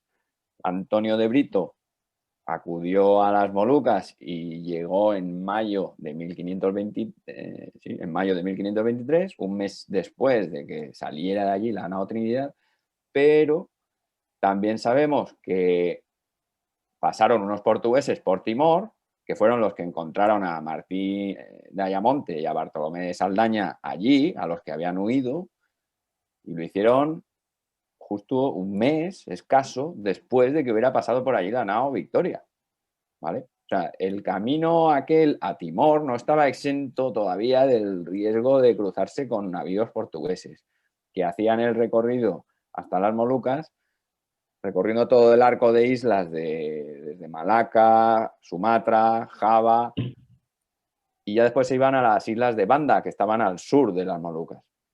Entonces, más al sur todavía de Banda es donde estaba Timor. La navegación que hizo Elcano al sur, hasta Timor, sabían que era territorio portugués, o sea, ahí todavía había riesgo de que se cruzaran con esa armada portuguesa que sabían que iba a buscarles, ¿no? Pero es que además se da la curiosidad de que cuando llegaron a Timor, al poco estaba pasando por ahí aquel navío portugués que capturó a estos que habían huido. O sea que, imaginaos, hasta que no salieron ya de Timor en ese océano Índico desconocido, no pudo tener la tripulación de la Victoria por lo menos la seguridad o la tranquilidad de que se estaban alejando ya de una zona en la que hubiera influencia portuguesa. Pero no es, quiero decir, cuando está el recorrido de medio mundo sin detenerse en lo conocido, pero lo que ya tenían conocido es que la vuelta por donde habían venido no había nada. O sea, tenían un recorrido muy, muy, muy difícil e inhóspito. Aquí existiría la posibilidad de encontrarse terrenos donde sí poder repostar, digamos, ¿no? O no. Pero de hecho, si se encuentran con el sur de África, es que habían calculado que la distancia era más corta, ¿no? En este arco comentaba Benjamín, no sé, es un poco este cálculo de hipótesis, ¿no? Lo otro, o sea, lo malo conocido o lo otro, todavía nos podíamos encontrar alguna islita, ¿no? No sé, pregunto. Puede ser que tenga razón y fueran optimistas y decir, a ver si hay suerte y por esta zona que vamos a ser los primeros nos encontramos con ventajas. Sí, en eso no te puedo decir que no, claro que sí, puede ser. Pero sí que es verdad que como planteamiento... ¿Perdón? El comentario de John en el chat también era muy interesante, ¿no? De Jean Ruy Gómez, un poco de dividir fuerzas, ¿no? Para que al menos llegara una de las dos naves, ¿no? O sea, ese planteamiento a lo mejor, ¿no? Sí. Adelante, perdona. Eso, Sí, lo que dice John, efectivamente, hay que meterlo en este batiburrillo, ¿no? De decir, bueno, pues es que sería muy lógico que dividieran fuerzas, opciones, ¿no? Puesto que no había ninguna de las dos que fuera claramente mejor que la otra, nos dividimos, ¿no? Puede que fuera así, ciertamente. Pero insisto, eso en el fondo, al final lo que hace es que nos da la razón en el sentido de decir que la vía tomada finalmente por la nao Victoria no fue considerada mejor. Que es a lo que voy yo en el fondo. O sea, yo con fijar el concepto de que la nao Victoria no siguió el camino más conservador o óptimo o mejor, creo que ya podemos llegar a la conclusión de que se pretendía dar la vuelta al mundo. ¿Vale? O sea, puesto que no tenemos datos que nos permitan asegurar cuál fue la motivación para dar la vuelta al mundo por parte de la nao Trinidad, y sí los tenemos mejor establecidos por parte de lo de la nao, de la nao Victoria, y sí los tenemos más claros por parte de la nao Trinidad, pues parece claro que no era mejor camino el de la nao Victoria que el de la Trinidad. Y si no lo era y fueron por ahí, pues ¿por qué fueron? Pues yo creo que probablemente por dar la vuelta. Tampoco podrían asegurar que era peor. Quizá. Eso es, sí. Cabe la posibilidad de que hubiera ese optimismo, debate, la vertiente optimista de decir, bueno, pues como desconozco mucho, a lo mejor me encuentro algo bueno. Cierto es. Muy bien. Pero el Yo hecho creo de que queda muy bien sustentada tu tesis con todo lo que has expuesto y más con todos estos argumentos que están apareciendo. Vamos a pasar la palabra a Román, que hace tiempo que la había pedido, y luego también la había pedido después Braulio. Adelante, Román. Año. Pido disculpas porque las semanas anteriores no tenía bien el micrófono, lo he podido arreglar con un pinganillo, etcétera. Bueno, apasionante la propuesta de Tomás y apasionante también todos los las posteriores aportaciones. Yo he ido apuntando a la vez que Tomás iba desarrollando un poco su exposición, y voy a ir un poco de lo más por eurullo, de lo más general, de los pensamientos más generales, al rigor histórico posterior, ¿no? Pero primero empezaré diciendo que, en primer lugar, el Cano era vasco, era de Guetaria, y toda la tradición ballenera y todo el empuje marinero, de buen marino, que ya se ha dicho evidentemente que era, pues posiblemente le impuso a hacer la proeza o a comandar la proeza. Luego hay un dicho viajero que dice que nunca desmarcha atrás, también en otras cosas, pero en los viajes también. Y por tanto, regresar por el mismo lugar por el que se había venido, con todos los problemas que habían conllevado, era sin duda muy fuerte, ¿no? No solo por el hecho de la navegación, sino porque tampoco atravesar el Darién era tan sencillo, ¿no? Y se ha demostrado también que el tornaviaje fue muy complicado y no se pudo concluir hasta muchos años posteriormente, ¿no? Con Urdaneta, etc. Por lo tanto, era tan arriesgado volver por un lado como volver por el otro, porque por el otro no consiguieron regresar, y sí por el sur, ¿no? Yo creo que, y volviendo, y ahora sí ya en plan más histórico, la prohibición de ir por el hemisferio llamado portugués era no tocar ninguna tierra ni descubrir ninguna tierra que perteneciese a mi querido hermano, tío, etcétera, el rey de Portugal. Es decir, no estaba prohibido el navegar por el otro lado. Lo que no estaba prohibido, lo que no se podía era descubrir absolutamente nada ni tomar posesión en nombre del rey de España o del emperador de ninguna otra tierra. Por lo tanto, yo pienso que el hecho de navegar por donde lo hicieron no era absolutamente tan prohibido. Lo que sí estaba prohibido es la mercancía que llevaban. Es decir, si entendemos que las Molucas formaba parte de la zona del hemisferio portugués, no podían haber tocado tierra ni llevar ningún tipo de especia, ni clavo, ni nada que perteneciese al rey de Portugal, pero no pasar por ahí. Por tanto, el Cano tenía muy claro que no podía tocar tierra, pero sí que podía navegar por el sur. Y por tanto, creo que por eso lo hizo así. Los 40 rugientes ya se ha comentado después. Es evidente que de alguna forma existen estos vientos favorables, con lo cual el gran problema de las vueltas al mundo actuales es el hecho de que los marinos que van hacia el este, el gran problema que se encuentran es cuando cuando pasan el Cabo de Buena Esperanza, llegar hasta Australia y Nueva Zelanda es lo más complicado, por tanto los vientos eran siempre favorables en la dirección contraria, por tanto eso es una cosa clara, y considero muy oportuna también la aportación etnolingüística de la lengua malasio-polinesia, y aquí sí que de alguna manera mi visión anterior a la época moderna hay constancia de que pequeñas naves malayas navegaron hacia las costas de Madagascar y las costas de África trayendo especias en época antigua y medieval, mucho antes de la época moderna, y por tanto es muy probable de que hubieran conocimientos o que ahí obtuvieran conocimientos del hecho de que se pudiera llegar precisamente aprovechando estos ventos rugientes, ¿no? Por tanto, es posible que Elcano tuviera este dato. He dicho ya que el gran problema fuera que serían apresados por haber llevado clavo moluqueño, no por el hecho de navegar, y la última aportación ya en este caso ya más periodística, respecto a cómo iniciaba Tomás la exposición de la frase del Cano, pregunto, ¿el hecho de esta frase pudo ser inspirada por otros? Es decir, una vez al llegar a Sevilla le dijeron, bueno, gracias por el clavo que has traído y por el éxito de la expedición, pero ¿te has dado cuenta que has dado la vuelta al mundo?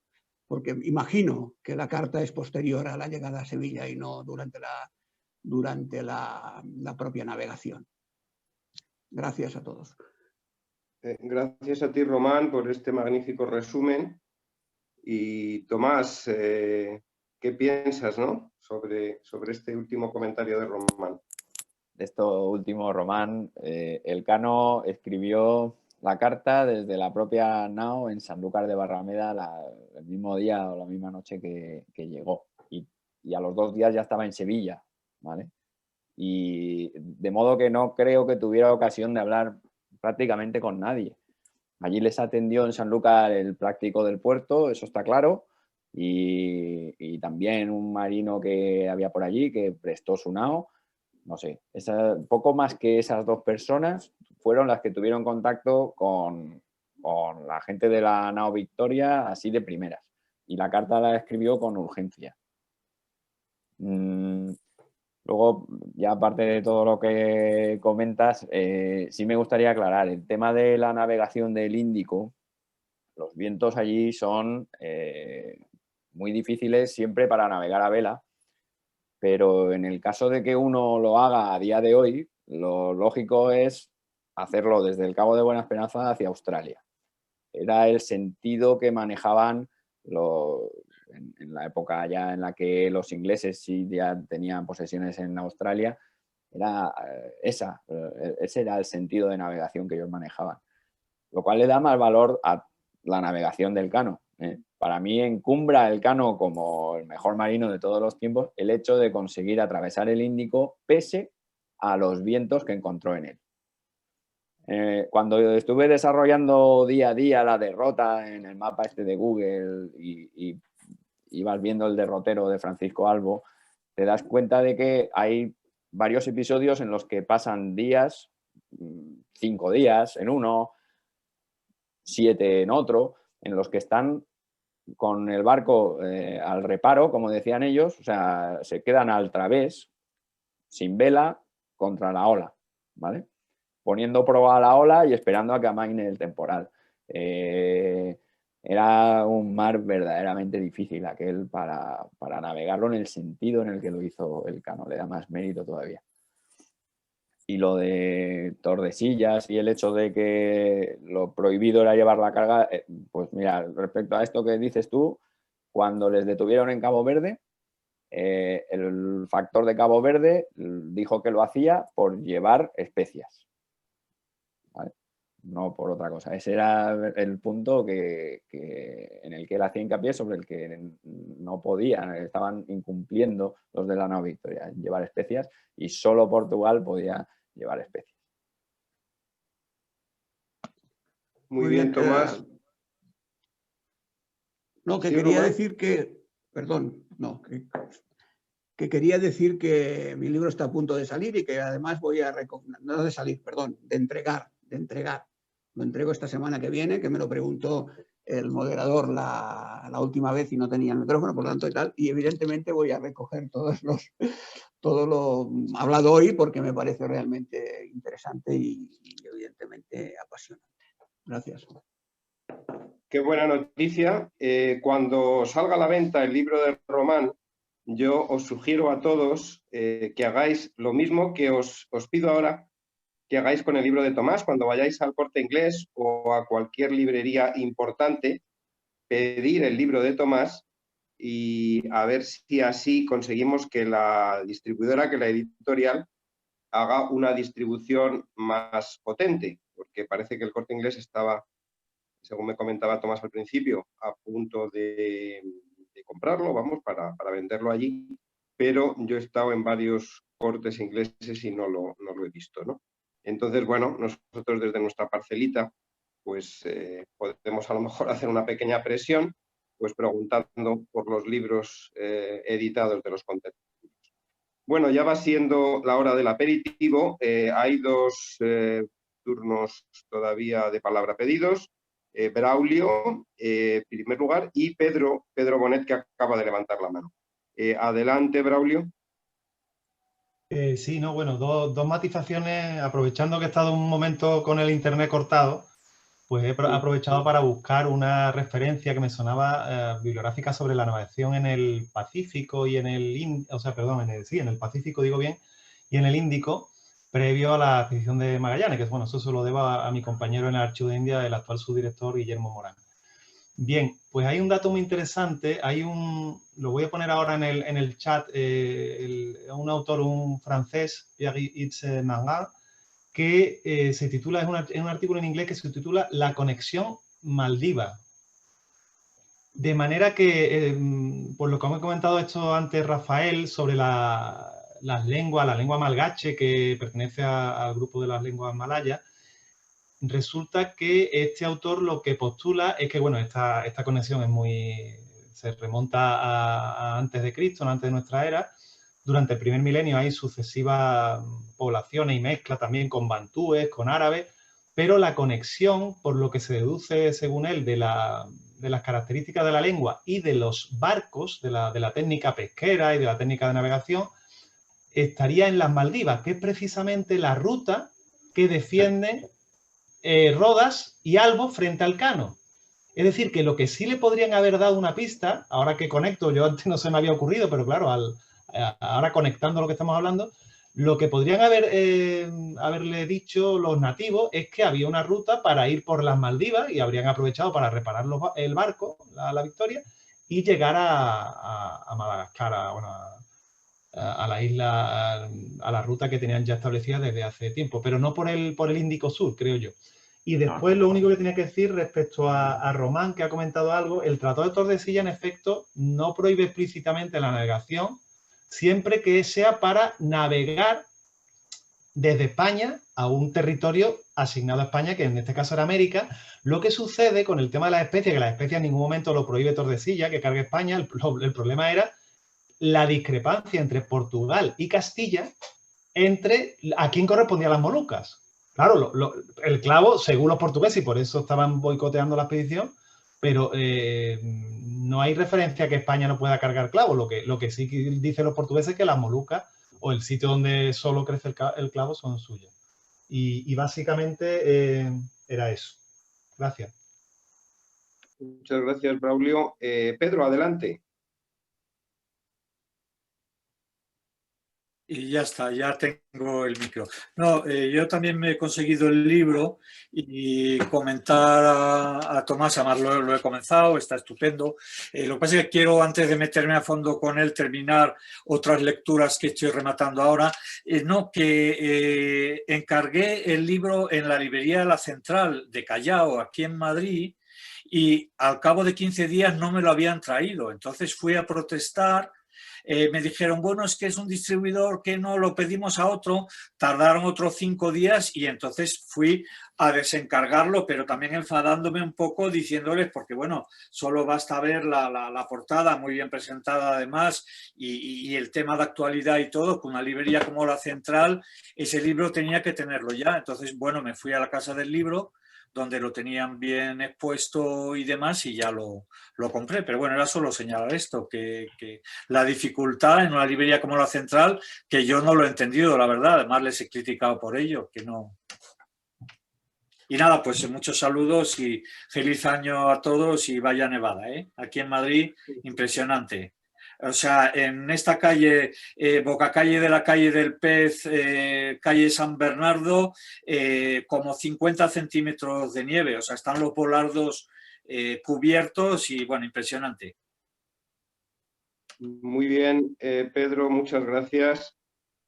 Bueno, vamos a ir terminando, pero yo no quisiera terminar sin dar la palabra a otro de nuestros contertulios que se incorporan por primera vez. Luis y John ya han intervenido, bien directamente o bien por el chat, y Xavier Agote, pues realmente estamos muy interesados en esos proyectos de construcción o de reconstrucción, de nueva construcción de barcos históricos. Entonces, bueno, Javier, si nos puedes hablar un poquito sobre qué proyectos tenéis ahora ahí en Pasajes y si contempláis pues hacer algo relacionado con estas naos que surcaron el Pacífico.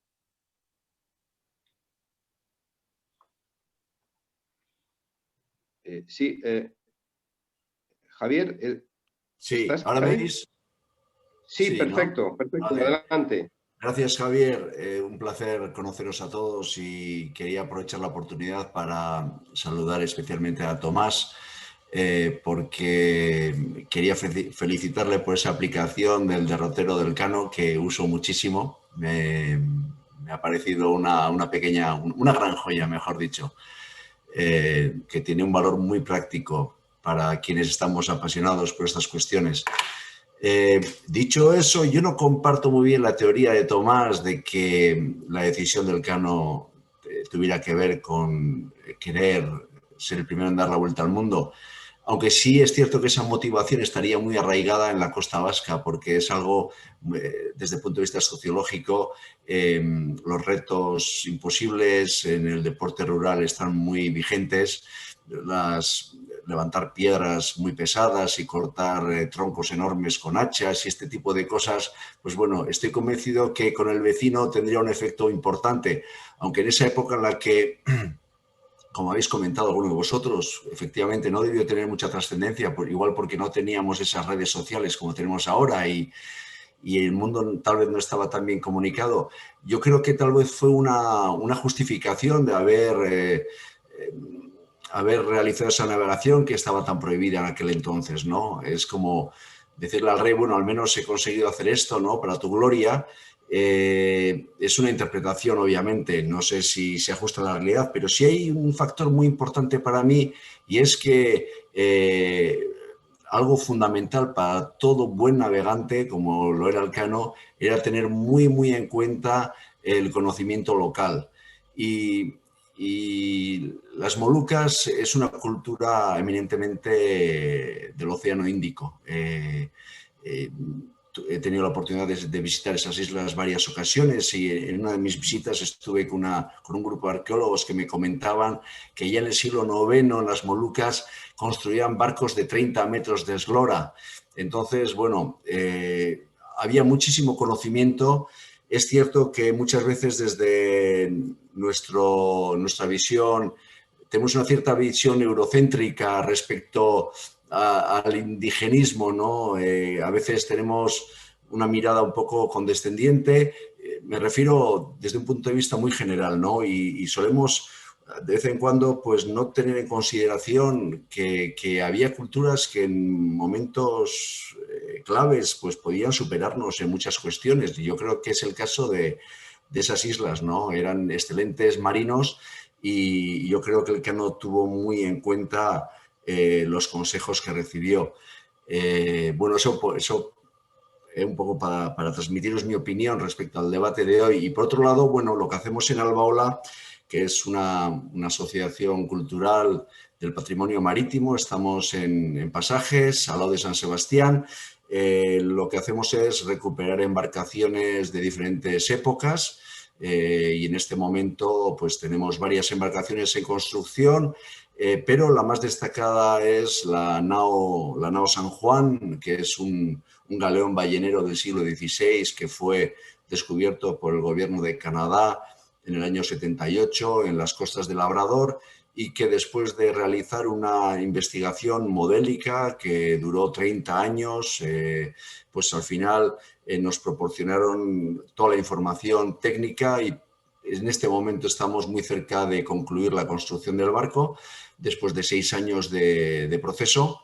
Y es un proceso muy interesante porque, claro, estamos en una época en la que los constructores navales construían los barcos gracias a un conocimiento empírico, no tenían representaciones gráficas, no había planos para hacer barcos y entonces, debido a ello, esta información, estos planos arqueológicos muy detallados que estamos utilizando para construir el barco nos están revelando pues claves muy, muy importantes de cómo navegaban en aquel entonces, ¿no? Tanto los marinos vascos que tenían sus empresas balleneras, bacaladeras, comerciales, etcétera, pero después también hay que olvidar que son estos mismos barcos son los que después se les daba una segunda vida, por lo general destinándolos a la carrera de Indias.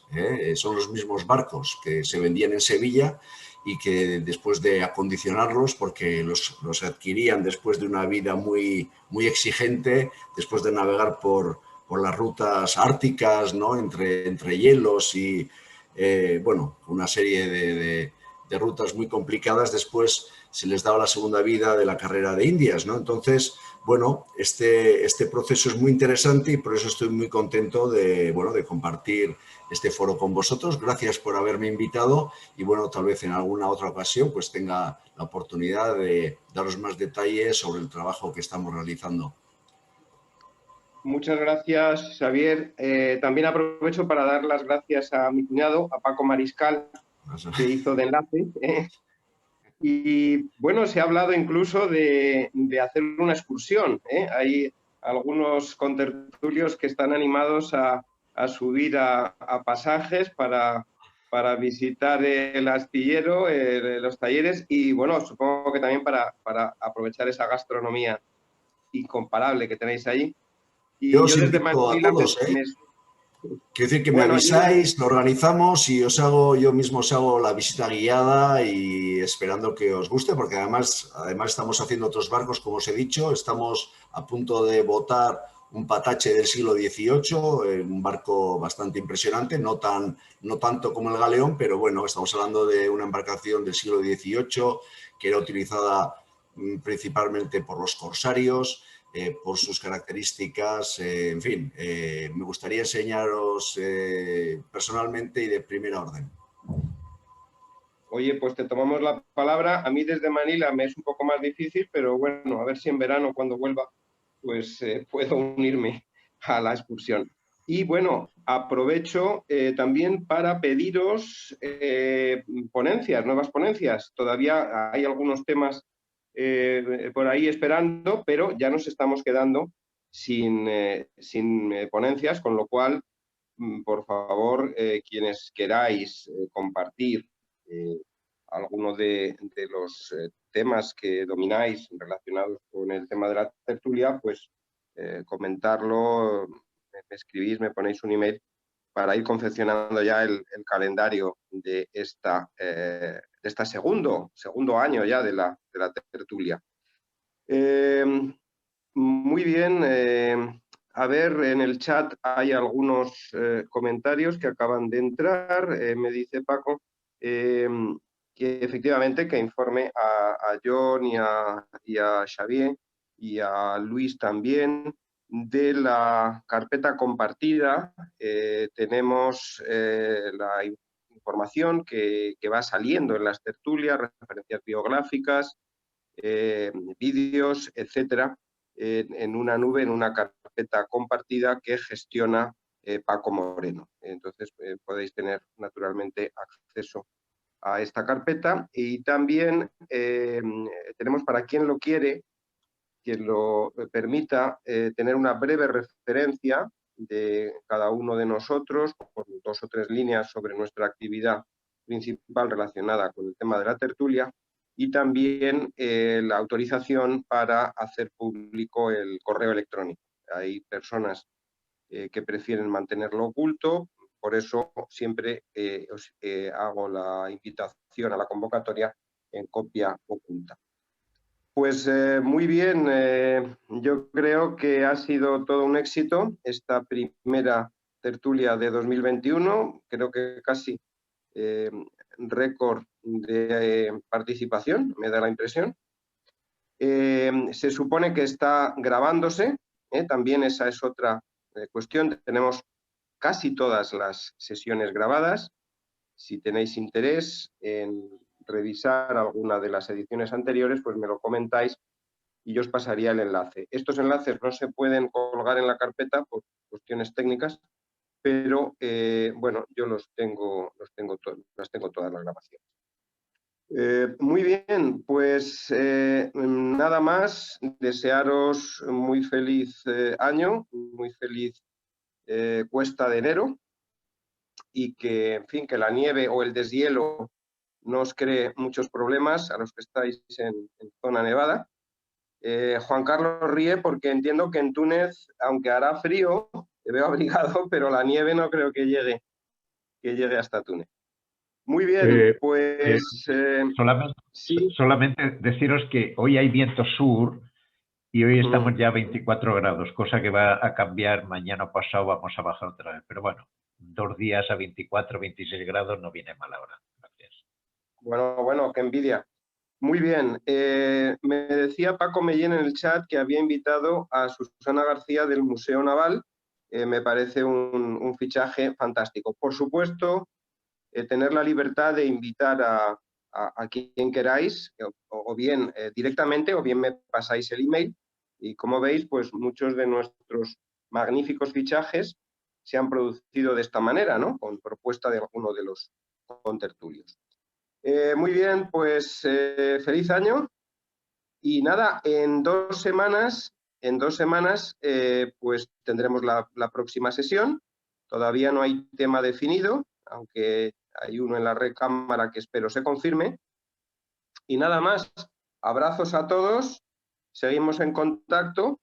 Veo que Xavier está muy bien acompañado, estupendo, estupendo. Y nada, pues abrazos a todos. Feliz año. Muchas gracias. Adiós, feliz año, Tomás. Abrazos. Y aplausos a Tomás. Adiós, Javier. Gracias. Gracias. A todos. Día 23. Grande, ovación. Y gracias Ovación por mantener el pálpito, Javier.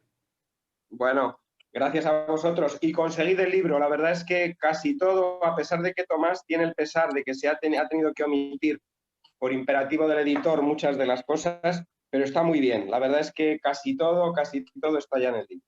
Fantástico. Oye, y vamos a comenzar a pensar en ese viaje, en un apartado en el que, digo, por si hay que alquilar un microbús o lo que sea, que también puede ser divertido, ¿no? Pues claro que sí, estupendo. O ir en barco, a lo mejor se puede hacer un recorrido fluvial, ¿no? Llegar hasta allí. Muy bien. Un abrazo, abrazos a todos. Hasta pronto. Gracias a todos. Hasta pronto. Felicidades.